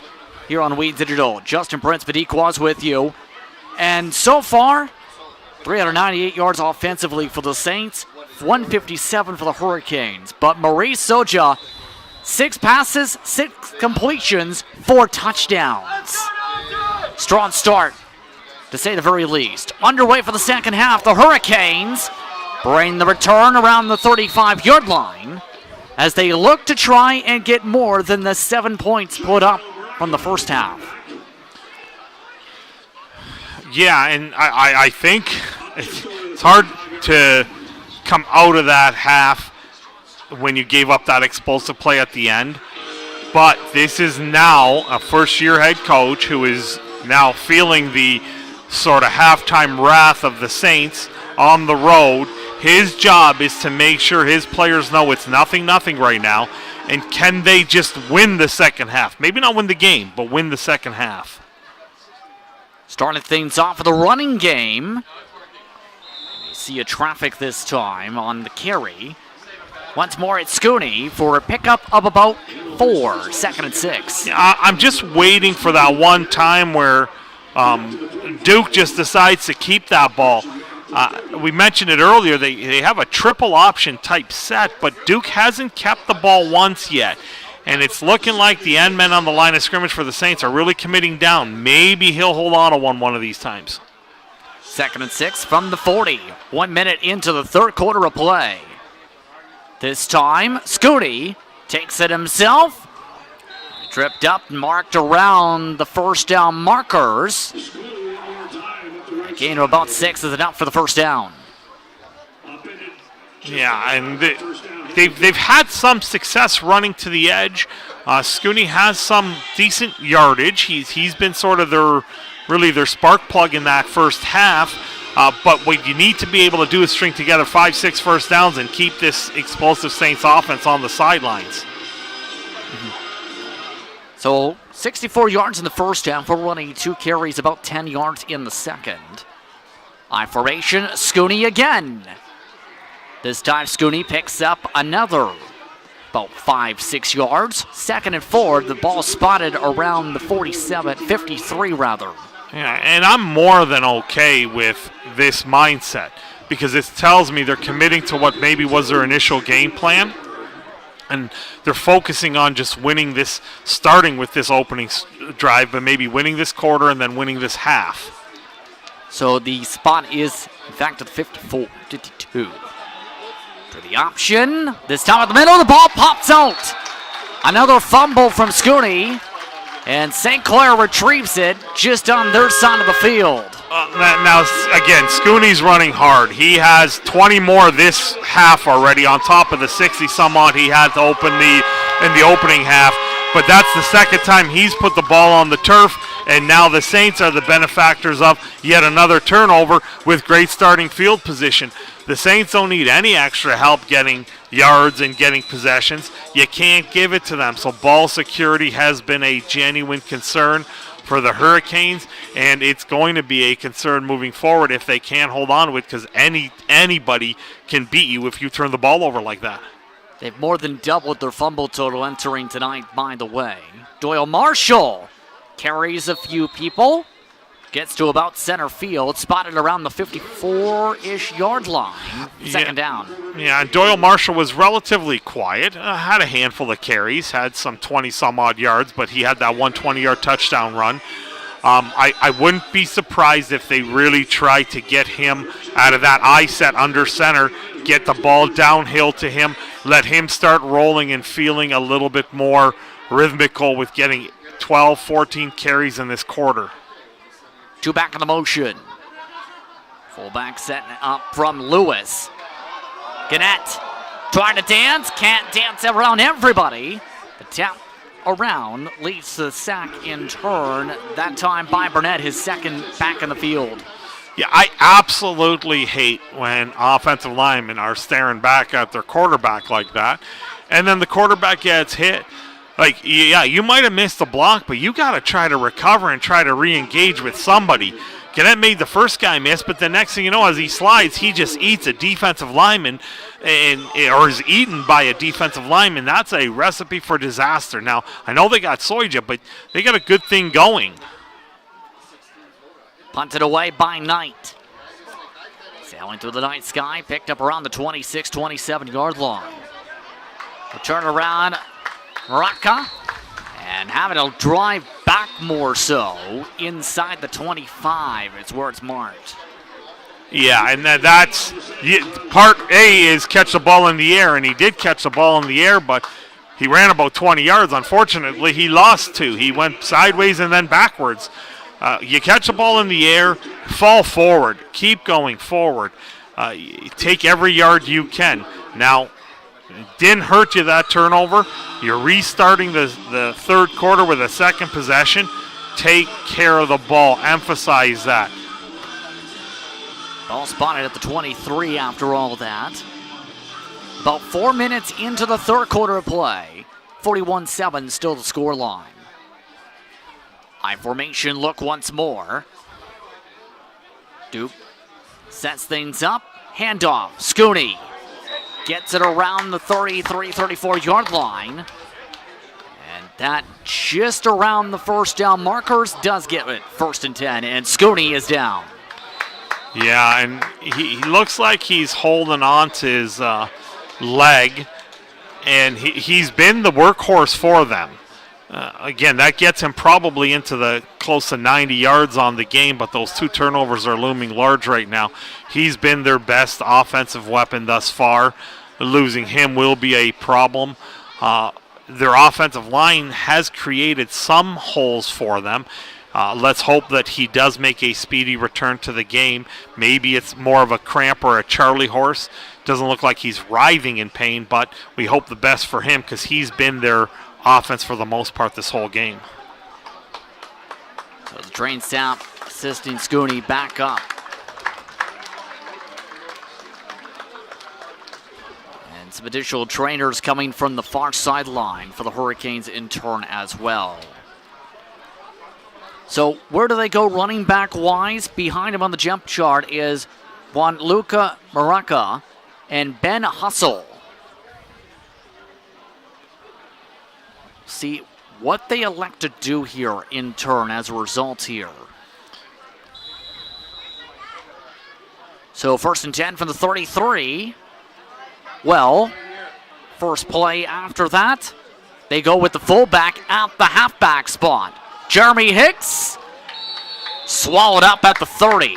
31-yard line is where they spot it, 2nd down. And when you have to shuffle positions when you do that triple option, the timing is never the same when you have to move different guys into different spots. So you expect them to maybe be a fraction slower, and that fraction slower means the defense is just going to be able to react. Even if they're late, they're going to be able to react more effectively, and you're going to minimize any big runs. This time they shuffle 4 from left to right. 5 targets bunched up to the right. Duke, jump pass, intercepted by Norton. Nate Norton up the middle of the field, and another turnover. Yeah, this time both Norton and Patterson were sitting back on each hash just watching the quarterback's eyes, and in this case scenario, it was there. Now, we do have a flag. We have roughing the passer, which is going to negate the interception, Justin. So just like that, an error force turnover. But it gets flipped back the other way. And that was the tough part on the jump pass again. You have to basically, again, jump over the defender in that sequence. Yeah, the contact looked like it was in time, but it might have been the force with which he brought him down to the ground that resulted in the roughing the passer. The game has dramatically changed. They player safety. Anytime there's a new rule change introduced at any level of football, I would suspect 90% of the rule changes are about player safety. And in this case scenario, that is one of the ones you can't really pile drive or drive a protected player like the quarterback down to the ground. So the ball spotted at the 46 as a result. The Hurricanes having to sprint about 20 yards up from the initial huddle spot. Play clock down to 2. Duke, the pass. Middle, dropped. Incomplete. That time intended for Calvin Liu.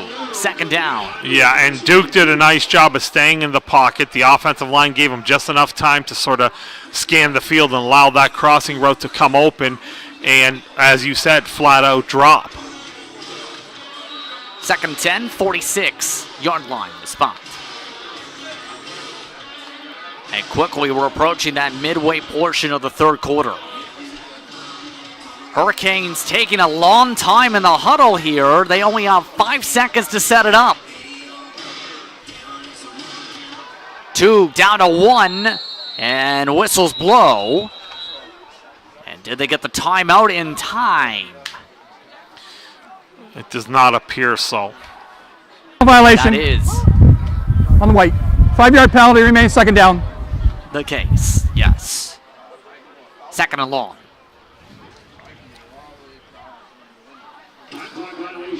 So coming out of the half now, they've already turned the ball over once. They threw a pick, but it was negated by the penalty, and now they got another procedural call. Yeah. In this case, it's delay of the game, and now you're well behind the chains at 2nd and 15.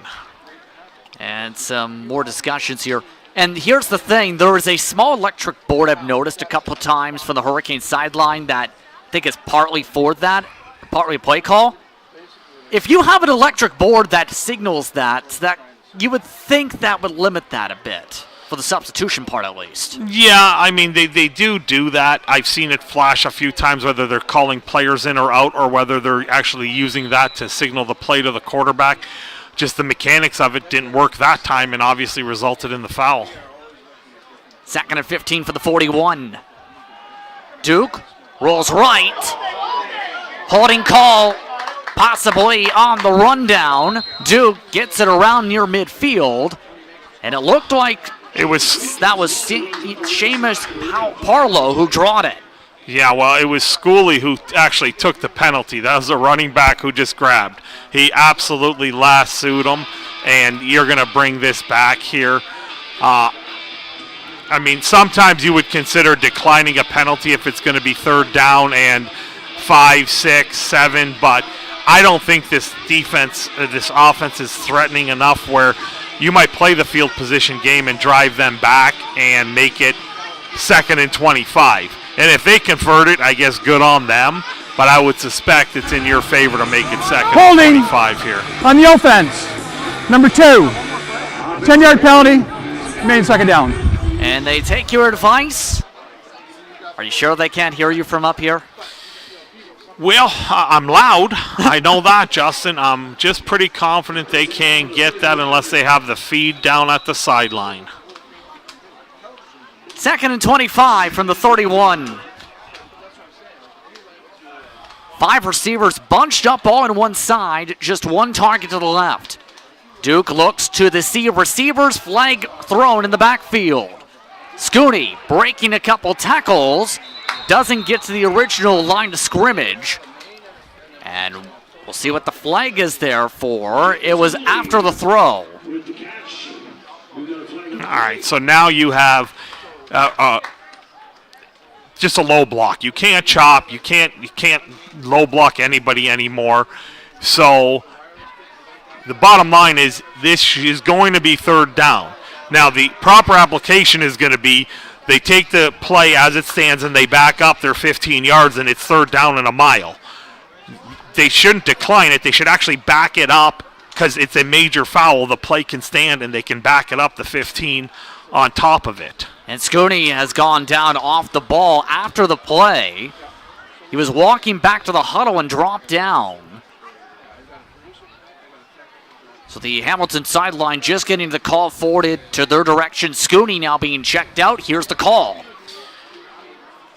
Yeah, so there you go. So they're going to take the result of the play, and they're going to back up the 15 to the result, which is going to move it back about 4 more yards from where it was originally on 2nd down. And now it's going to be 3rd down and what amounts to about 25 yards right now, Justin, and that's a perfect scenario. The Saints should get relatively good field position coming out of this punt. And from there, it's going to be interesting what they do offensively with the advantage. But Scooney, for the 2nd time, being carried off to the sideline. Last time under his own power, this time assist from his teammates. Yeah, he's had a rough start to this half already, taking a penalty, being now helped off twice, and, of course, that fumble. So they set up Tyler Nold for the punt. About the 15-yard line is where he's marked. Just one return man back.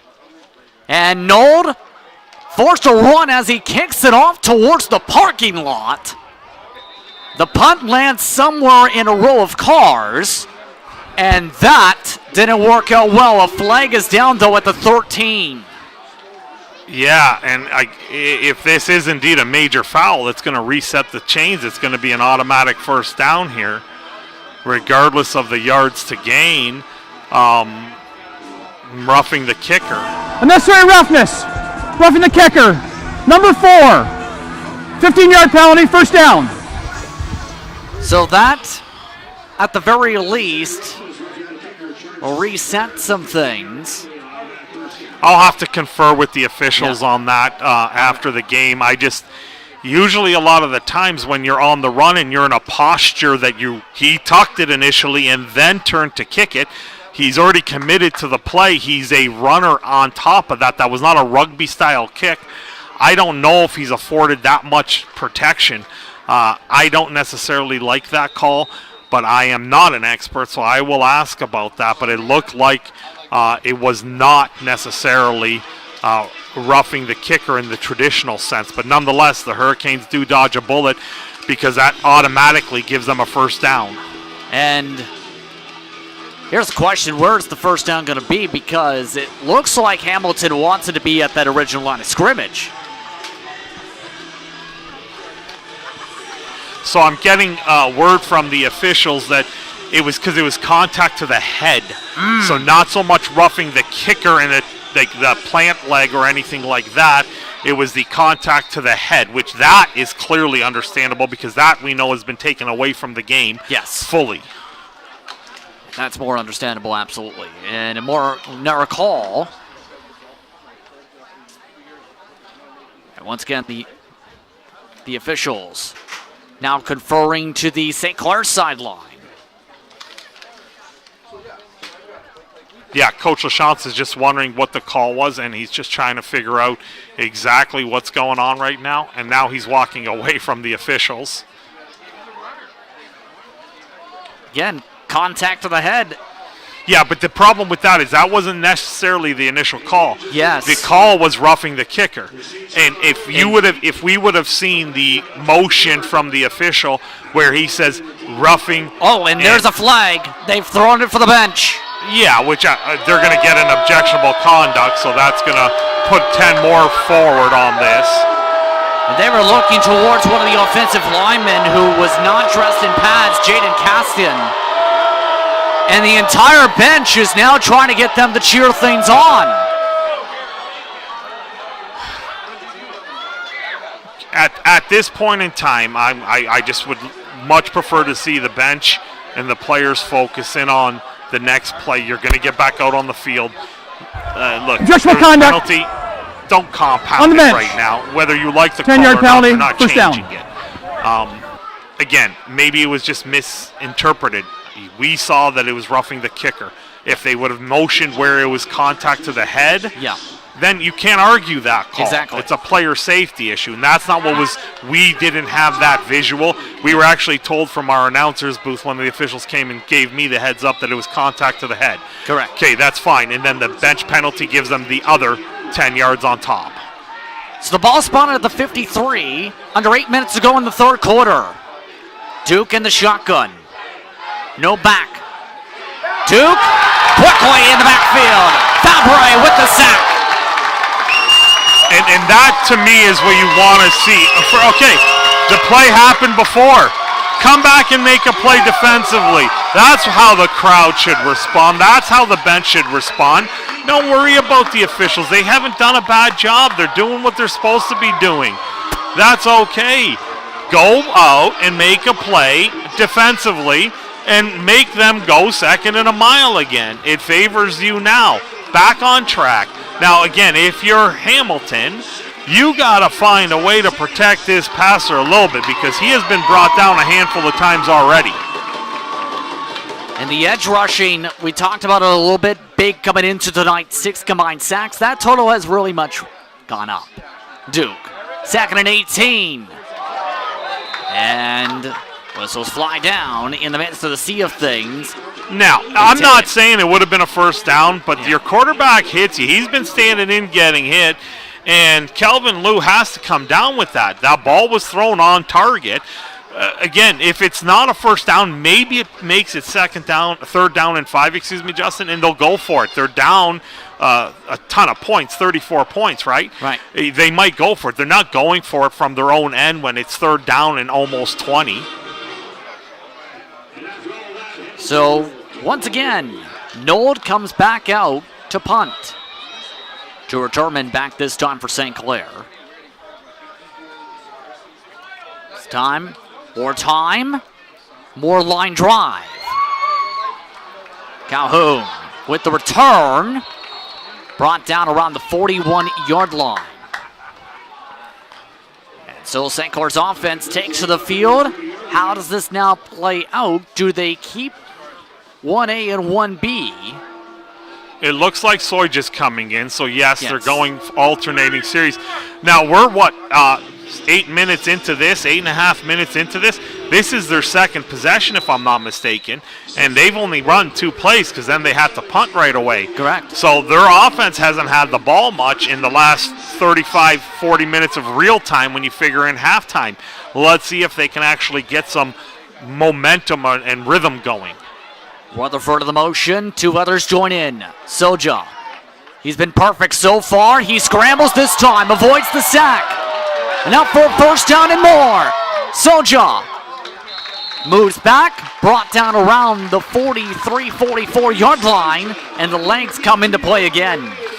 Yeah, and he is fast, he is long, he is athletic, he found a seam there. I guess if I'm going to be critical of anything, I'd like to see him maybe hold on and secure. Once he became a runner, tuck that ball away. He had it out away from his body in a single hand. Now, his hand probably can wrap around the whole football 2 times, but still protect the ball because you never know where the contact's going to come from. Ball spotted at the 43 officially. Looking to pass again, Soja. Looking to run again, up towards the left side of the hashes. Brought down just shy of the first down. Second and short, maybe 1 or 2. Yeah, he was close again to busting that. He had a seam up that left number line, and if it wasn't for that one last tackler, he might have found pay dirt there, but he did pick up 9 yards, did protect the ball a little bit better there. So second and short from the 34 on the spot.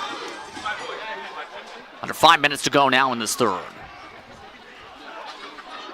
Extra blocker in. It is Lewis, however, a wide receiver. Lewis used as the block. Soja, pass, Rutherford. Brought down inside the 20. Incomplete, however, is the call. Soja's first incompletion. Yeah, and Soja was actually late on that throw. Rutherford was open on his break, and he threw him into a danger zone there. And that collision actually hurt both players, the tackler and the receiver. And that jarring hit knocked the ball loose. I suspect they're going to go for it, but the concern here is you've got Rutherford and number 32 for the visitors. Sean Hustle. And he is now down as well. And one unique thing that's happened in this game, for some reason, Hamilton did not travel with athletic trainers. There was an issue from the organizational standpoint, and what you'll notice is that St. Clair has provided some athletic trainers for both teams, and they use their students here at the on campus to bring in some extra hands to help with some of the taping pregame and some of the issues along the sideline for any players who may indeed get banged up. That is a program that's been utilized here at the college, as both players being brought to their respective sidelines with this injury stoppage. Yeah. Now, the good thing about that play, Justin, and I'm not that you want to see anyone get hurt, it was one of the cleaner big hits because there was no head contact. It didn't look like either one of the crowns came into contact. It was shoulder to like the rib area, not that you want a shoulder or a rib injury, but that's clearly better than a head or neck injury. I mean, I don't like a shoulder to the rib or rib to the shoulder either. But still, in all seriousness. 3rd and 1. Ball spotted at the 34-yard line. And the offense stays on the field. Power look. Pappen comes in to help block. And Soja fakes it for a pass. Has some space. Enzo touchdown. Lewis on the catch. How about that for a broke? Yeah.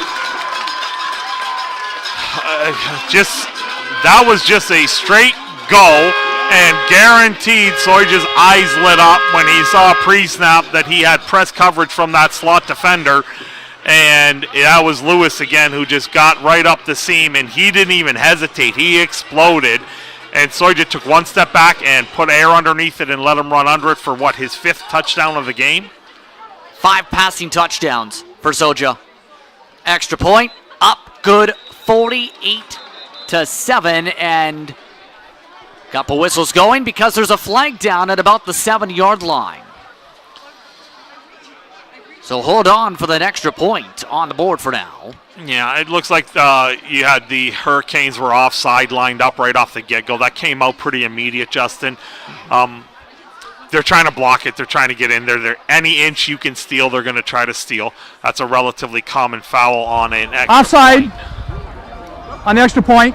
White. Put it on the kickoff. 5 yards. So 48-7 now up on the board. And keep in mind, still a few more home games to go when it comes to the schedule for St. Clair. To talk about that a touch bit.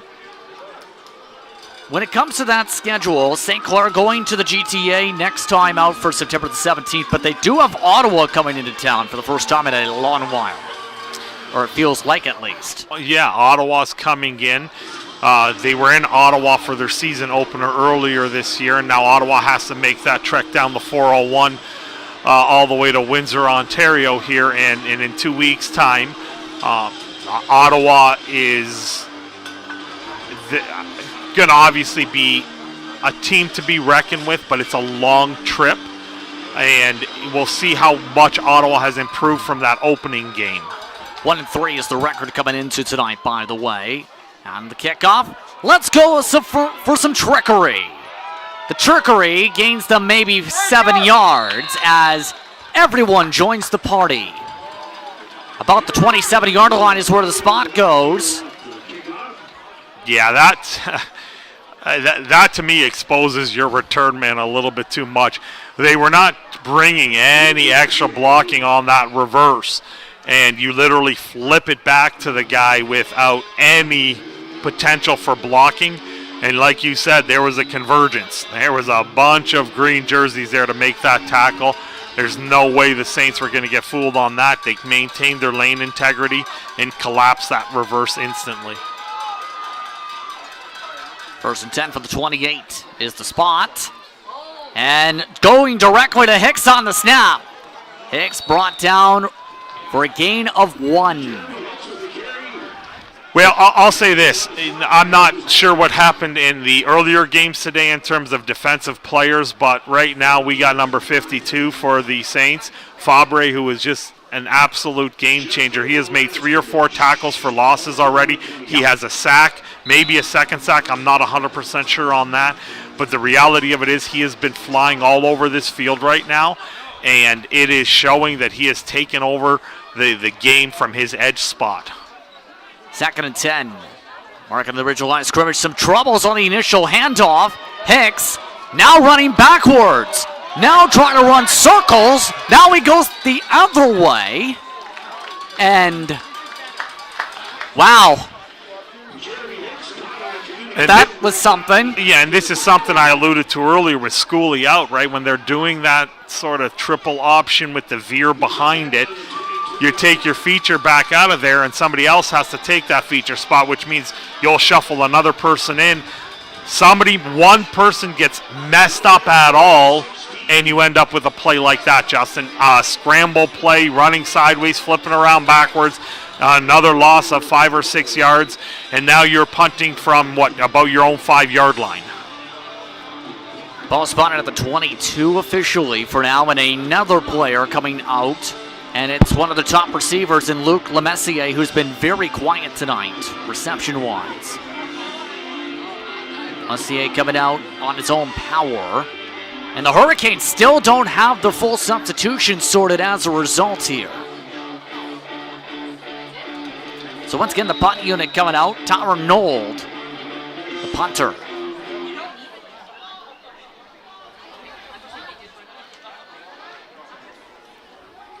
Nold sets up for the punt inside his own 10. 3 seconds of the play clock. Nold electing to keep it. Hicks was on the motion, intercepted. Picked off like a library book. Billy Patterson Jr. on the read. And again, can kind of tell that was coming when you're moving around like that, but a flag is down to the 15. Yeah, and look, I'm not ever going to tell a DB to not play the ball. He knocks the ball down, they get the ball at the 22-yard line. After the interception, it's going to unnecessary scrimmage from roughness. about the 25. Cut block, number 75. We do right. have a penalty. It Spotted- was late. spotted the dead ball, 15 yards, After the first down. interception, you had one of the offensive linemen for the Hurricanes, low cut block, whatever you want to call it, one of the Saints defenders, and now that walk-off is actually going to bring this ball to about the 10-yard line, just outside of that, and make it a 1st and 10 from the 11. The points piling up, possibly even more. Gannett this time's the quarterback. Too late to go. Ball spotted at the 11 as a result of the penalty. This time in as the running back is Boris Wright. No carries so far for Wright, but he's had a few appearances. Lewis in as the fullback as they wait for the signal to go. Yeah, the referees are talking, and now I'm not sure if they're talking to the center exclusively. Maybe he's nudging the ball forward a little, but I know the sideline is being addressed from the head referee. So And Coach Emo wanted to speak to the head referee about something. And it looks like Davis, or rather Lewis, I should say, which may appear to be maybe at the fullback, to this time instead going to Dante McPhail as the back. This time handed to Wright for the first time tonight. Towards the end zone. Touchdown, St. Clair. Boris Wright breaks through for the rushing TD.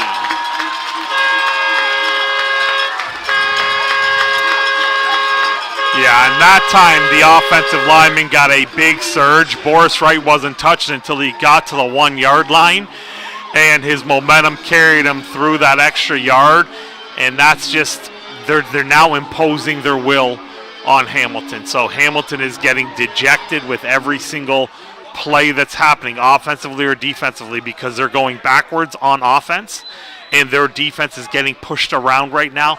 Compound that, Justin, with what looks like some mounting injuries, because it seems like every play somebody from Hamilton is hobbling off the field.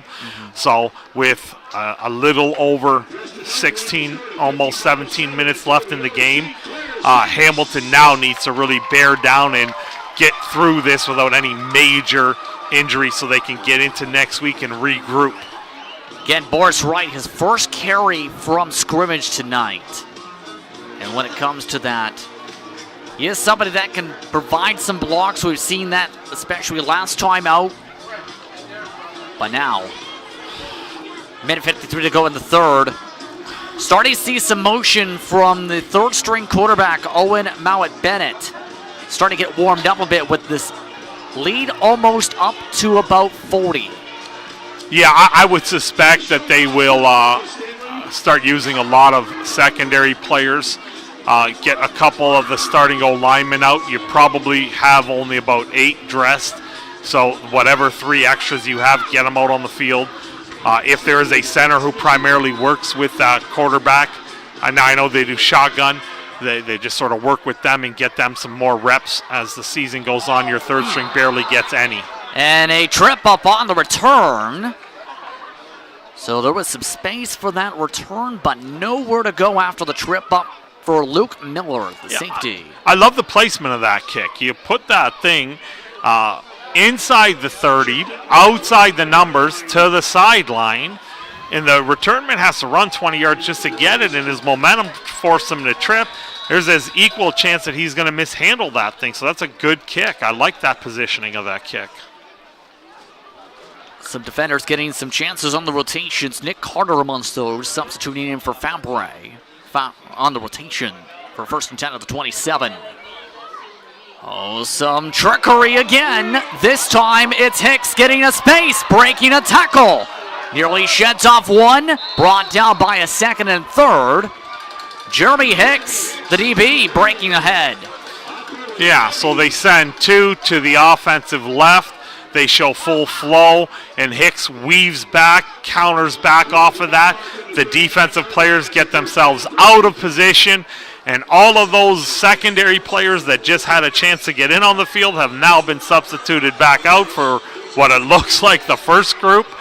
And Coach Morency's like, okay, let's talk to these guys. Let's fix them out, make sure they understand they can't get out of their run fits. 1st and 10 now for the 39. Run fit time again. Run fit to the end zone. Touchdown, Hurricanes. And a break ahead for Michoni. Yeah, 2 plays, and they go about 80 yards there, Justin, and that just bang, bang, and both the exact same play. This one was a counter back to the left as opposed to the first play counter to the right. You just ask yourself, where was this earlier? Maybe it's a combination of the lack of focus now from the Saints. They just realized we're up by close to 50. 1 quarter left in the game, some backups in. I know Coach Morency is going to look at his defensive guys and address that, but I know for sure they got to address that because you never know when your number's called. You got to do the right thing when you take the field. Now this could get interesting. The extra point from Nold. He does make it. So having to take the place kicks today. This is 2nd extra point made. 55-14. 36 seconds to go. And once again, you mentioned the same play arc 2 times in a row. The options have been working at times. The key word at times. Hicks seems to be now becoming the Prizzuto running back in much of these plays after being the fullback. Yeah, and I mean, you're going to see Hamilton end up with maybe a couple hundred yards of offense. Of rushing offense. Yeah. It's good. There's nothing wrong with that. But it just hasn't been consistent enough for me to look at that and say this offense is going to make any kind of stink. If they had had some of those runs earlier, put some stress on the defense, roll in a couple play actions off of that and had some more success throwing, then you would say, okay, they got something to build off of. The defense is a whole other story because the Saints have been explosive all over the place. 1st and 10. Or rather, for the kickoff. How about an offside kick look? Picked up by St. Clair. And another change up. And another one read and picked up like a library book. Yeah, Larea comes up and he high points it. He was aware, Hamilton motioned extra bodies to the left. They tried that little bit of a moonshot. Really, they got nothing to lose. They are down. There's a giant hill to climb right now for them to come back into this game. So they get some practice at doing an onside. You never know when it's going to matter for them to do an onside kick. Maybe it's a game later and they need it for the playoffs, and now we see the 3rd-string quarterback in. So for the first time today, the 3rd-string quarterback in for St. Clair, the run play coming in. Nathaniel Triskowitz, the first time seeing him, and now multiple players are down and one sprinting up. All right, not a bad gain. You get about 4.5 yards there, first carry of the game. You get the new quarterback in with a simple little passing play. Simple little running play. Now the question is, are they going to give him a chance to showcase his arm? 2nd and 6. Again, Owen Bennett. Seen limited time this season so far. Answer is yes. Let's see the arm. And let's throw an interception. Intercepted by the Hurricanes. And that was a quick first drive. Aiden Robbins with the interception. Welcome to the game. Yeah, in this case scenario, quarterback just looked at his receiver the entire time. Justin, as we turn quarters, will come right back.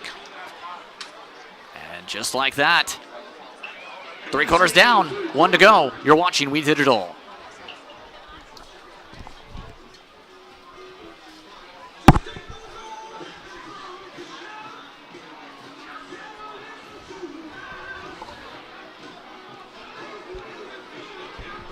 Well, that was a quick first drive of his time at home. Here we go.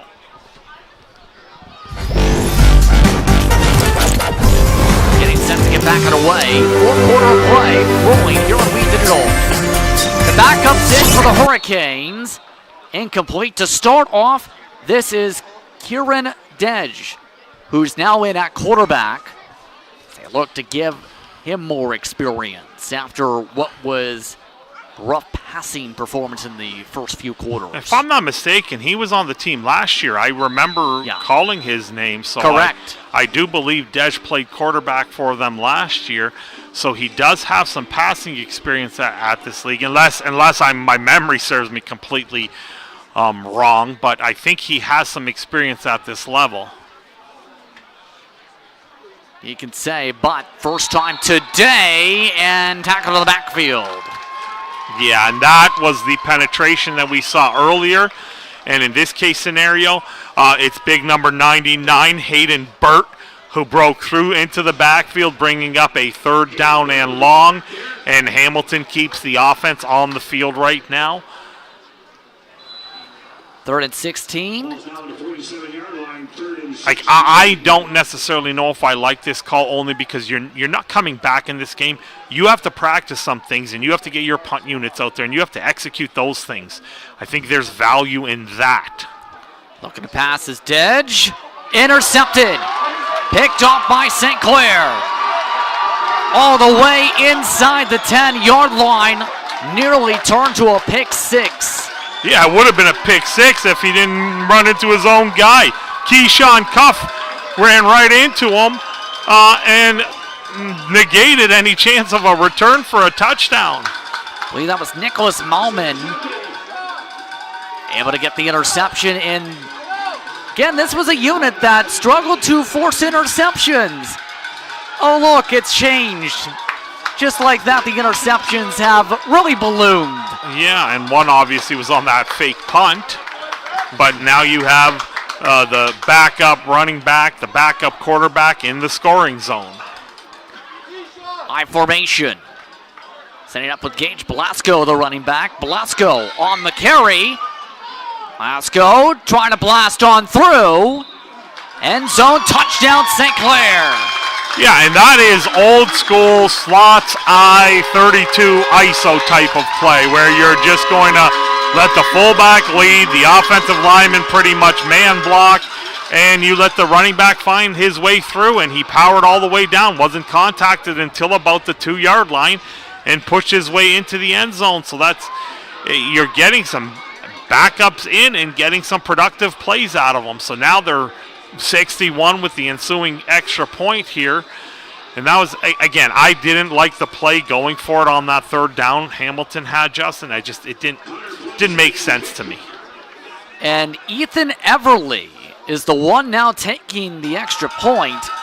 Good, or rather Connor Plumstead. Yeah, number now 82. We're to the point where we're getting the backup kickers experience. Yeah, I mean, most teams don't necessarily carry a couple, but sure enough, he's listed on the depth chart as a kicker punter, and you might as well. So again, running play, focus forward again for Gage Blasco. So now, at this mark, still a few more games to go on the schedule. This, of course, big when it comes to the standings to get, again, undefeated for St. Clair with things the way they are, unless there's a lot that happens, to say the least. So now it's the matter of what is that execution like the rest of the way, especially knowing some of the matchups towards those in the bottom half of the standings. Yeah, well, this now, like, they took care of business in some of the games they had to. They did win 3 in a row coming into this. Yeah. So they just got to pick off one more win to probably secure themselves a playoff spot. But they need to really regroup. They need to go back to the drawing board and execute better. Nearly dropped and nearly having a miscue. Luke Miller. Miller in turn brought down around the 20-21 yard line. And Yeah. now the Hurricanes, speaking drawing board. Return up to the 21-yard line. So we'll see what the Hurricanes do here. Just past 2 minutes into the fourth quarter of play. It looks like Dej is back in once again. And some more quick whistles as one of the officials not liking what he's seen from one of the defensive linemen. That was Noah Musso. He's now signaled to go back to the sideline. Yeah, so it's one of two things. It could be a blood timeout where he has, and it does look like he's holding up his elbow. Anytime you have an open cut and you're bleeding, you have to come off the field. Now you have one of two options. You get a couple minutes to get that repaired and covered and go back in, or you just make the substitution. So it does look like they had substituted somebody in. If they did, they just got to get him off the field. So Musso moves off the field. Play now ready to resume. Ball spotted at the 21. The running game, and the ball may have dropped down again.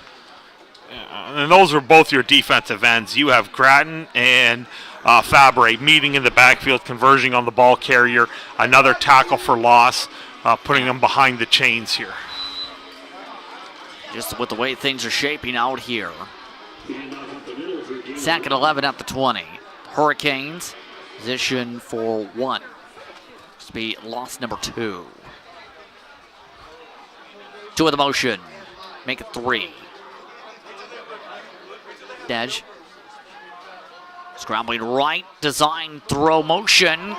Able to get enough to get close to the first down on the reception. That time picked up by Malikas. Yeah, and First down. And that was a good job of at least setting the edge. Now that was helped by the Saints defender sinking under the edge setting block and allowing Desh to get to the sideline. But now you do have yet another Hurricane down on the sideline, and that was the pass catcher who is down now on the Saints sideline from the Hamilton team. Lucas Malika is again down on the field. And a reminder, when it comes to what's upcoming, be sure to stick around tomorrow because We Digital will have soccer coverage on this same field, where it turns from a football field to a soccer pitch. How do you do that? The mark is already here. There's just goal lot. Just the nets are in the middle of the parking lot right now. Yeah. Start of their season, about 1 and 3 p.m. Your start time for women's and men's soccer here in Windsor. Yeah, it's the fall. Schools are back, so high school sports are going to be kicking in. Obviously, junior football has been going for a month now. University ball is coming back, so you're going to have all the sports coming back at the university level. It's just that time of year, and of course, the NFL is back in action.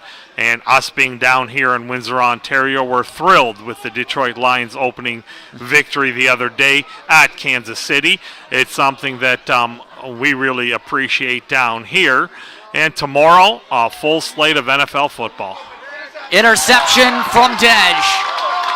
Picked off once again by St. Clair, this time by Norden. Flags are down on the interception return. Norden just slides down at the 33. Yeah, and it looked like the flag came out after the interception, so Yep. I suspect whether it was a low block or a push from the rear, I didn't pick it up in live action, but I did notice that the flag came up afterwards, so they'll go back to the spot where the ball carrier was when the foul occurred on the field, and then they'll back After the up interception, illegal block in the back, number 14. and that is a common 10 yards, foul first on down. any kind of interception or return, so you're going to get a push from the rear. So they'll find where the approximate spot was, which was around the 40-yard line. They walk back 10. Now the Saints have the ball at the plus side 50 against the Hurricanes. 11:25 to go here in this one. 62-14 St. Clair the score. First and 10 from the 50-yard line. Fullback formation set up. This time going power. The full back. Gonna pick up a gain of 3 or 4. Yeah, Oh, and hold on. There was a little bit of motion afterwards, too. No flags. Yeah, not particularly blocked well, but the effort was there to pick up a few yards. And you're seeing some heat going down on the field right now. That was Zach Chaddock who, at the end of that play, was just pushing a little bit too much. No one likes to be on the field and being down almost 50 points. It really does suck. So you just feel for him a little bit, but you got to keep your cool. You don't want to get ejected, and before you know it, you find yourself not playing next week or any other weeks as they push closer to the third down, just short, Justin. That was McPhail on the rush. Spot about 1 yard shy, in turn, a 6-yard carry. So both the power backs in who have seen slots in at fullback tonight. Well, all the players that are on the field today right now, I suspect they're probably going to get quite a bit of action next week too, because Saints have to go to GTA, and unfortunately GTA is just not having that good of a season as they march forward for the first down on a little quarterback sneak.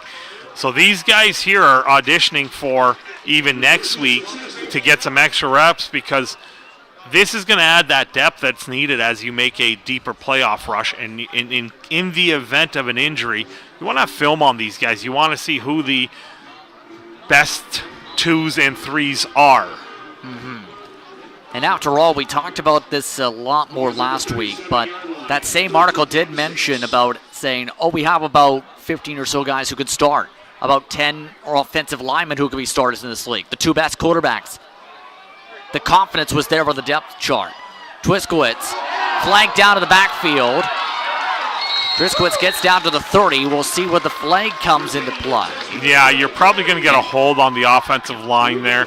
A little bit of penetration from the Hamilton defensive line forced one of the linemen to sort of grab and twist as they were trying to hook block.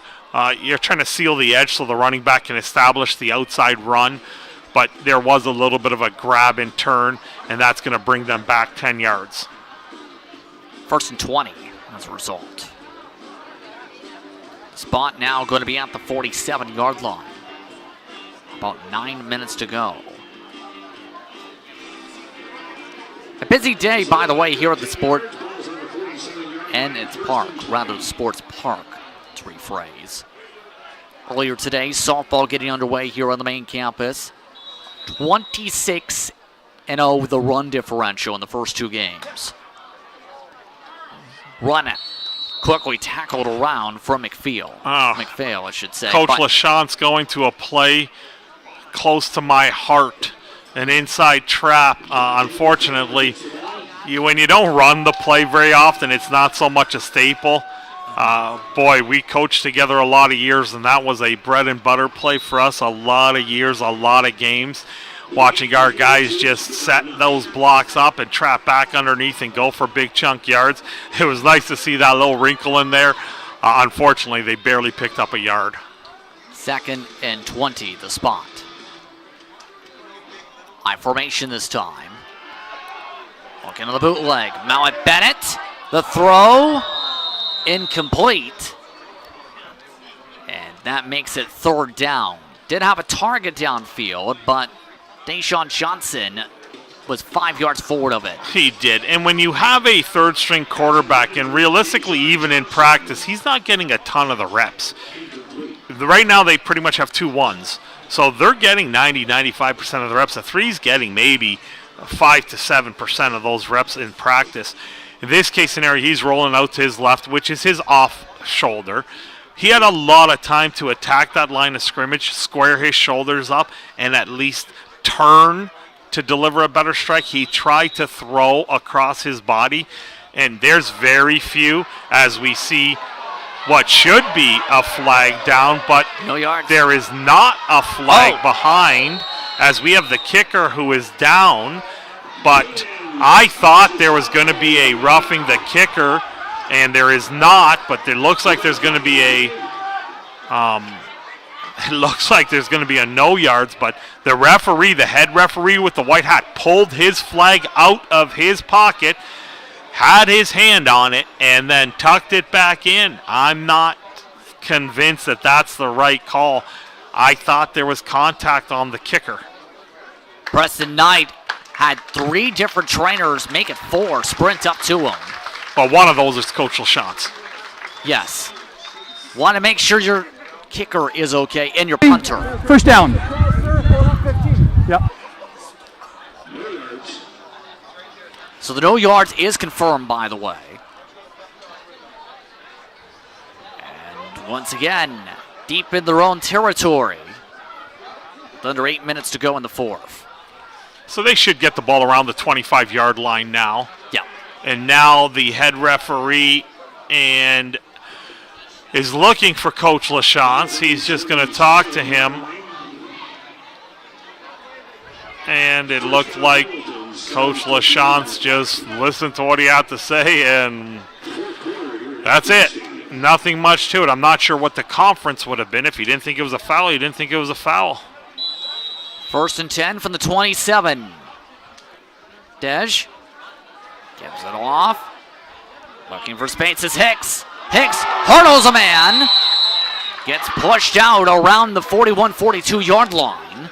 First down. Yeah, so that's the same play that they've had success on those one touchdown drive in this half where they ran the counter action and they scored quickly on 2 plays. Similar play. This is going to be good film for these defensive players now for the Saints to show, hey, you can't chase. You got to maintain your gap integrities, fight pressure from the offensive linemen if they're down blocking you. You can't allow yourself to get caught in the wash. And for Hamilton, at least maybe gets them some confidence that these are the type of plays they want to run. Here's Hicks again. Running to the 50. And tackled into a sea of sideline.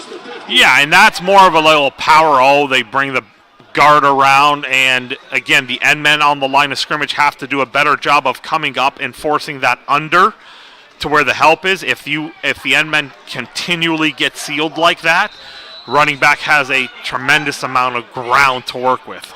Evan Sidarius now down around the logos. And so the training staff checking on Sidarius. Looks like they did mark it as a first down, by the way, so a 10-yard carry on the previous play. As now head coach Barry Emo discusses things. 7:15 to go here in this 4th quarter of play. The Hurricanes going to discuss more as the coach brings them to the side.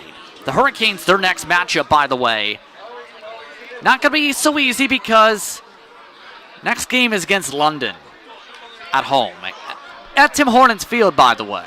And if Hamilton has any hope of getting the 2nd seed and a home playoff game, they have to win that game next week against London because they've already lost to them earlier in the year.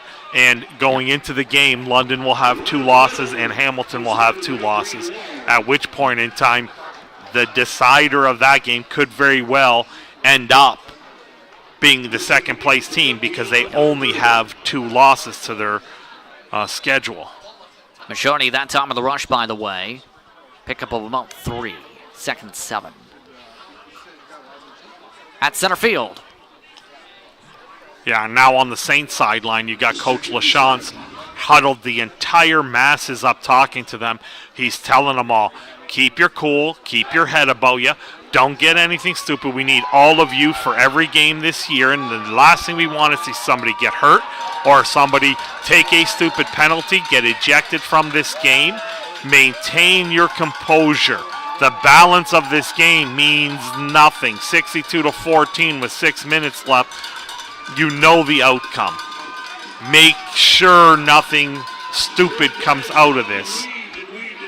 Back to the original line of scrimmage, by the way, for that previous play, 3rd and 7. And with the score being the way it is, doesn't look like they intend to bring the punt unit out again. Yeah, this time I don't mind. You're at midfield and it's 3rd and manageable. The last time it was 3rd and 15 and you were on your own side of the field. You still have things and mechanics and things you want to do to practice. They're going to give up the ball on downs here. The Saints and their backups are going to go out there and try to put one more, possibly another score up on the board, because these guys don't get a ton of reps. Somebody breaks a long run, they're going to go. So the turnover on downs puts the ball at the 51 of St. Clair. 5:26 to go. What's a little surprising is, if I'm not mistaken, I saw number 24 just trot out on the field.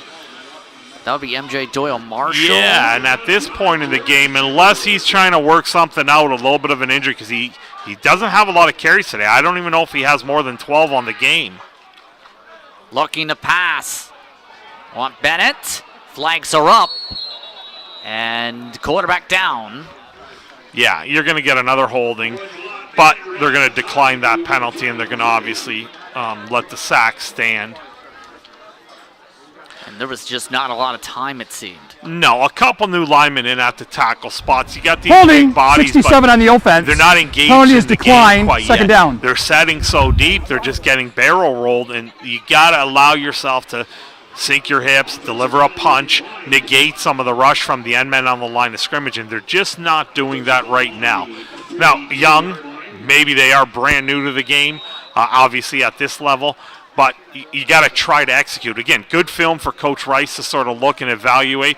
In the event of an injury, who's their guy? On the throw, second down complete.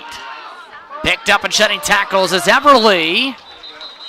And Everly trying to dive towards the chains, but a flag is down at the 50. Yeah, and I do think this is coming back, because it looked like it was number 80 for the Saints who worked his way back towards the line of scrimmage.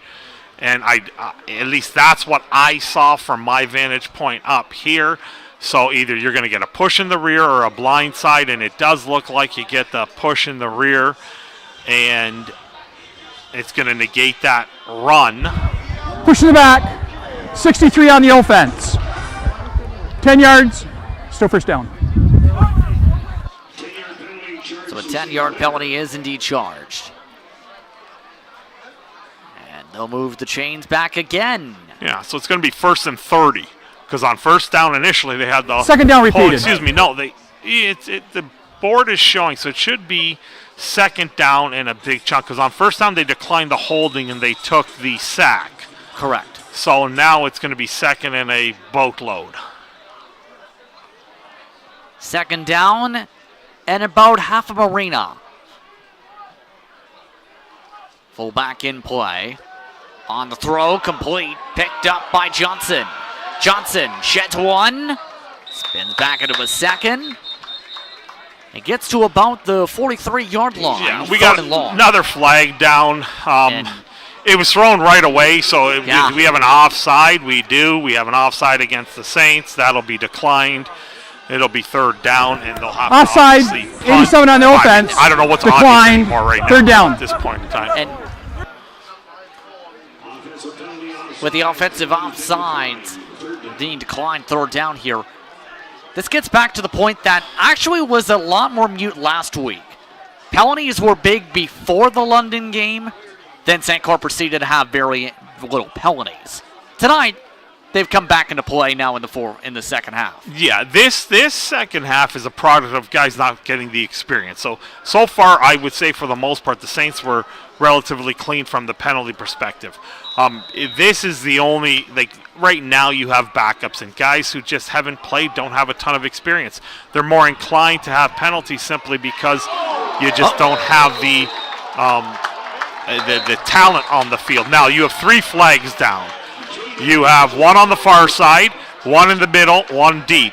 Now, I'm pretty sure the far side one was an alignment issue, so there was somebody offside.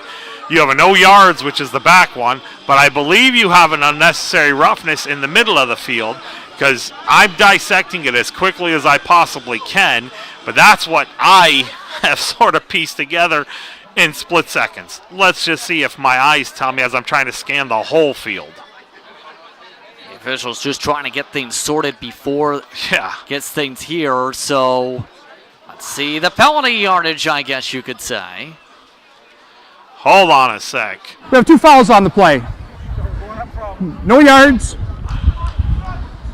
on the kicking team. We have unnecessary roughness on the white team.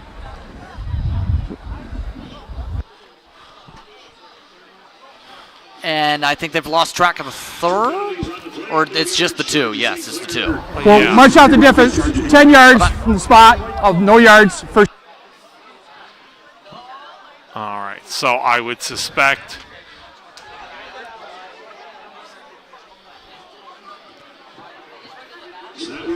So with all the mathematics coming into play, the 36-yard line is the spot for the ball. Yeah, it's a 10-yard walk-off. With this, the math doesn't add up. Like, well, sorry, I shouldn't say that because the third flag wasn't picked up. So the no yards was off a bounce, so that was only a 5-yarder. The 15-yarder moves it back 10. So there's the balance of it. It is 10 because, yeah, there was a third flag, but that was obviously picked up. First and 10 for the 36. Dedge. One-handed grab, my goodness. Hicks on the catch. Brought down around the 40, inside it, in fact. And what a performance for Jeremy Hicks at the fullback spot. Normally a defensive back. They've been playing him at fullback all night. Yeah, and Nathaniel Norton was, I don't know if he was caught in between making a big hit and playing the ball, and as it turned out, he got neither, and you see the one-handed catch turn into big chunk yardage, and now you have the Hurricanes set at the 38-yard line going in. Coming up to the 3-minute warning. Dedge running the same plays as before compared to James Duke. Looking to throw right, gets it complete to his right. Ben Hustle. Not able to hustle head to the line of scrimmage, loses a couple. Well, we're finally at the 3-minute warning here. Is there a point you were about to make on that, Mark? Well, the second half has gone by relatively slow considering I figure this clock would have run a little bit more, but there has been a number of penalties, so that has slowed the progression of this fourth quarter down. Obviously, we know the outcome of this game. So St. Clair on the way to a 4-0 start to the season. OFC title defense. Dedge, throw complete. Moving ahead quick on that. Marchesano, third down on the play and the quick catch and throw. Throw and catch, rather. So in turn, the Hurricanes talked about their second loss on the season. They get ready to go back to Tim Hortons Field. Yeah, as long as they take care of the games they're supposed to, like I guess on paper. Mm-hmm. No one expected Hamilton to come here and win this game. They can go to London. They already played them earlier, close. And we have a timeout here, it looks like, from Hamilton. They want to get the right personnel on this third down play. And that's their first timeout utilized all day. In fact, both teams have not used a timeout until this time. So they look to discuss things one more time. Remember, St. Clair's side of the schedule, they go to GTA next on the road. That's an afternoon game on the 17th, but they do come back home to take on the Ottawa Sooners. Then their last home game is the rescheduled game, which was originally to be the opener in August against the Quinte Skyhawks. And they also have a Hurricanes game in between. Those two home games left to go, by the way. So, 2 on the road, 2 at home, back and forth up the 401. No question. And by the way, coming in through tonight, with this, depending on how things pair out, the Skyhawks have actually had a solid start to the year 2-1 record-wise entering the day. So they look to build their program, their partnership with Loyalist College. 3rd and 7 on the run, on the breakthrough, inside the 10-15 yard line or so. On a handoff, Michioni, the slot back. Yeah, and they're going back to that well again with that little counter action, and they're finding the little seam. More so than anything, just these guys that are in have to show the coaches something. I know there are a mix of starters and backups in right now because I still see some of the regular numbers are in. It's not a wholesale change, but the continuity with different players coming in, you got to find that because you never know when your number's called. Option play again. Once again, Jeremy Hicks gets back up. On the first down, picks up a few yards. Second down.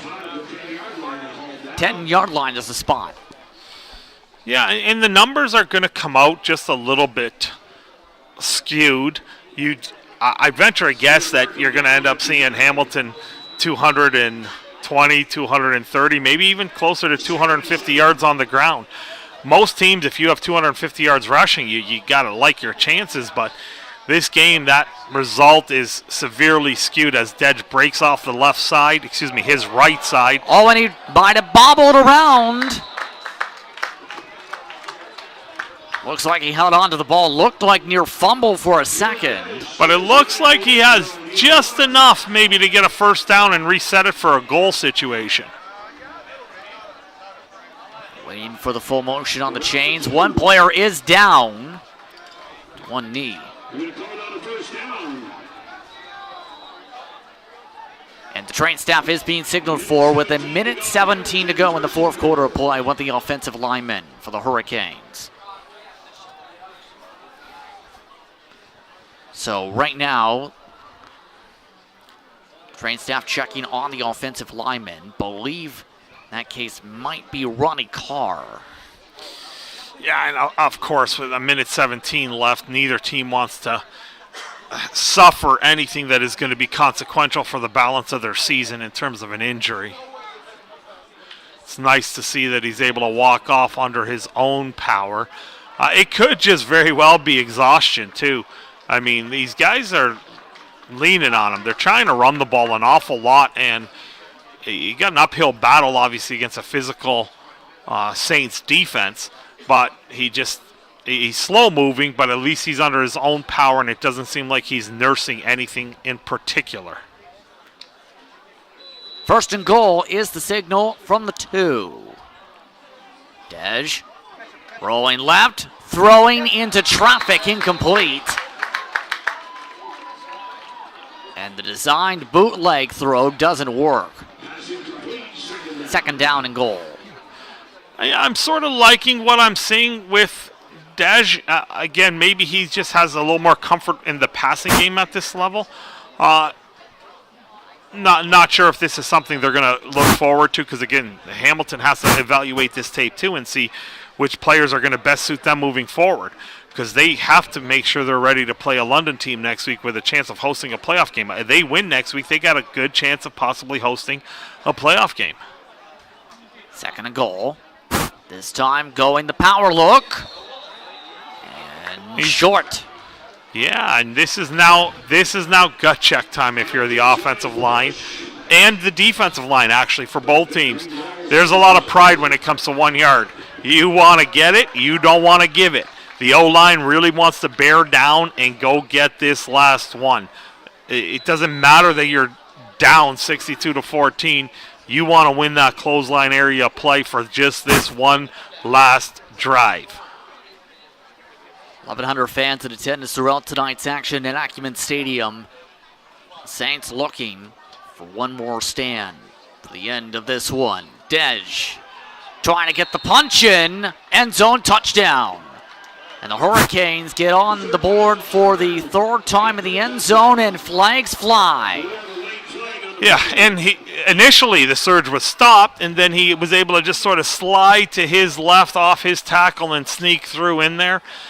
And somebody obviously pushed off of somebody at the pile there, and it's gotten to the point where we get another foul. Now, I'm not sure if this is Hamilton. They're looking to the Windsor bench to say, do they want to put this on the kickoff, and that is indeed the case. After the touchdown, 66 White, unnecessary roughness. 15 yards on the kickoff. Unnecessary roughness charge for Hamilton. 15-yard penalty will be assessed on the kickoff. It is confirmed to be assessed on the kickoff. 62-20. Chance to make it 21 with the extra point attempt. 2 for 2 so far on point after touchdowns. Tom Arnold doing well in the place kicks. Up good, 62-21. All right, so now they're going to have to move this ball 15 yards back because of that penalty. So you're going to see this kick from the 30-yard line. I hope Hamilton doesn't try an onside at this point in time because it's just as risky for their players to get an injury. One more possession isn't going to make a difference for you. So I hope this is just a kickoff deep. The Saints take victory formation and move on. Again, you don't want to see anyone get hurt at this point. So this likely one of the final plays total here in this one in what was right from the onset. Offensive juggernaut of passing plays. 6 passing touchdowns to the group, 5 picked up from Soja. I have to think that's a potential player of the week performance across the province in the OFC with the way the passing plays. Yeah. Now I know earlier today I think it was Ottawa who may have been GTA by quite a big number, so you don't know what they ended up with. And it looks like they're trying the onside. They are. This time they go to where barely anyone's there, but St. Clair touched it first. And St. Clair recovered it, though. St. Clair has it back. And the Hurricanes nearly did get it there. They nearly did, but they did recover that. But that was on a different side. You expect that with most of the players to go the left, and the flags are flying high up 20 feet above the sky. Yeah, and ultimately, this is one of the reasons why I'm not a big fan of trying that. You're just going to get heated guys scrambling for a loose ball. It just doesn't make sense to me that you as a coach, you inflame the game by doing it. You're adding gasoline to that. Look, play the game, play it out, get your coverage unit out there, kick it off, do your things. Like, you get an onside kick, yes, the Saints recovered it. They first bobbled it. Hamilton had a chance to recover it. But then when you're in a scrum like that, you're more inclined to get altercation. And in this case, it was against Hamilton. Now, let's put it this way. You should go in victory formation here, but if Hamilton's going to try to get a possession back again, well, Coach LaChance could very well just say, well, I'll throw one up. If your guys are going to play, my guys are going to play. Now, I can't see that happening. Looks like they're going to line up for victory formation and take a knee. And the answer is no one took a knee for a split second. I think they just wanted to let the clock wind in just a fraction here. And the clock now rolls. So now they'll just wait till it's under the, 10 seconds, take one more, and then they'll have to do the third down snap just as a formality, which I never really liked in here unless Hamilton decides to take a timeout. Need taken, 7 seconds to go in the game. The clock now rolls, just need to close things out, cross some I's, dot some T's. That's it, 62-21 your final score. St. Clair goes to 4-0 in 2023. Soldier puts up a 5-touchdown performance on the way to victory. The next time out for St. Clair and its Saints for football, the Ottawa Sooners coming to town September the 23rd. That coverage starts at 7 p.m. Eastern Time. You can catch that once more here on We Digital. Don't forget as well, soccer starts off for the Saints. Their season starts off 1 p.m. Eastern Time here on We Digital against the Bruins. On that note, it's time to say goodbye. For the rest of our crew, I'm Justin Prince saying so long. Enjoy the rest of your evening. Your final score, St. Clair 62, Hamilton 21.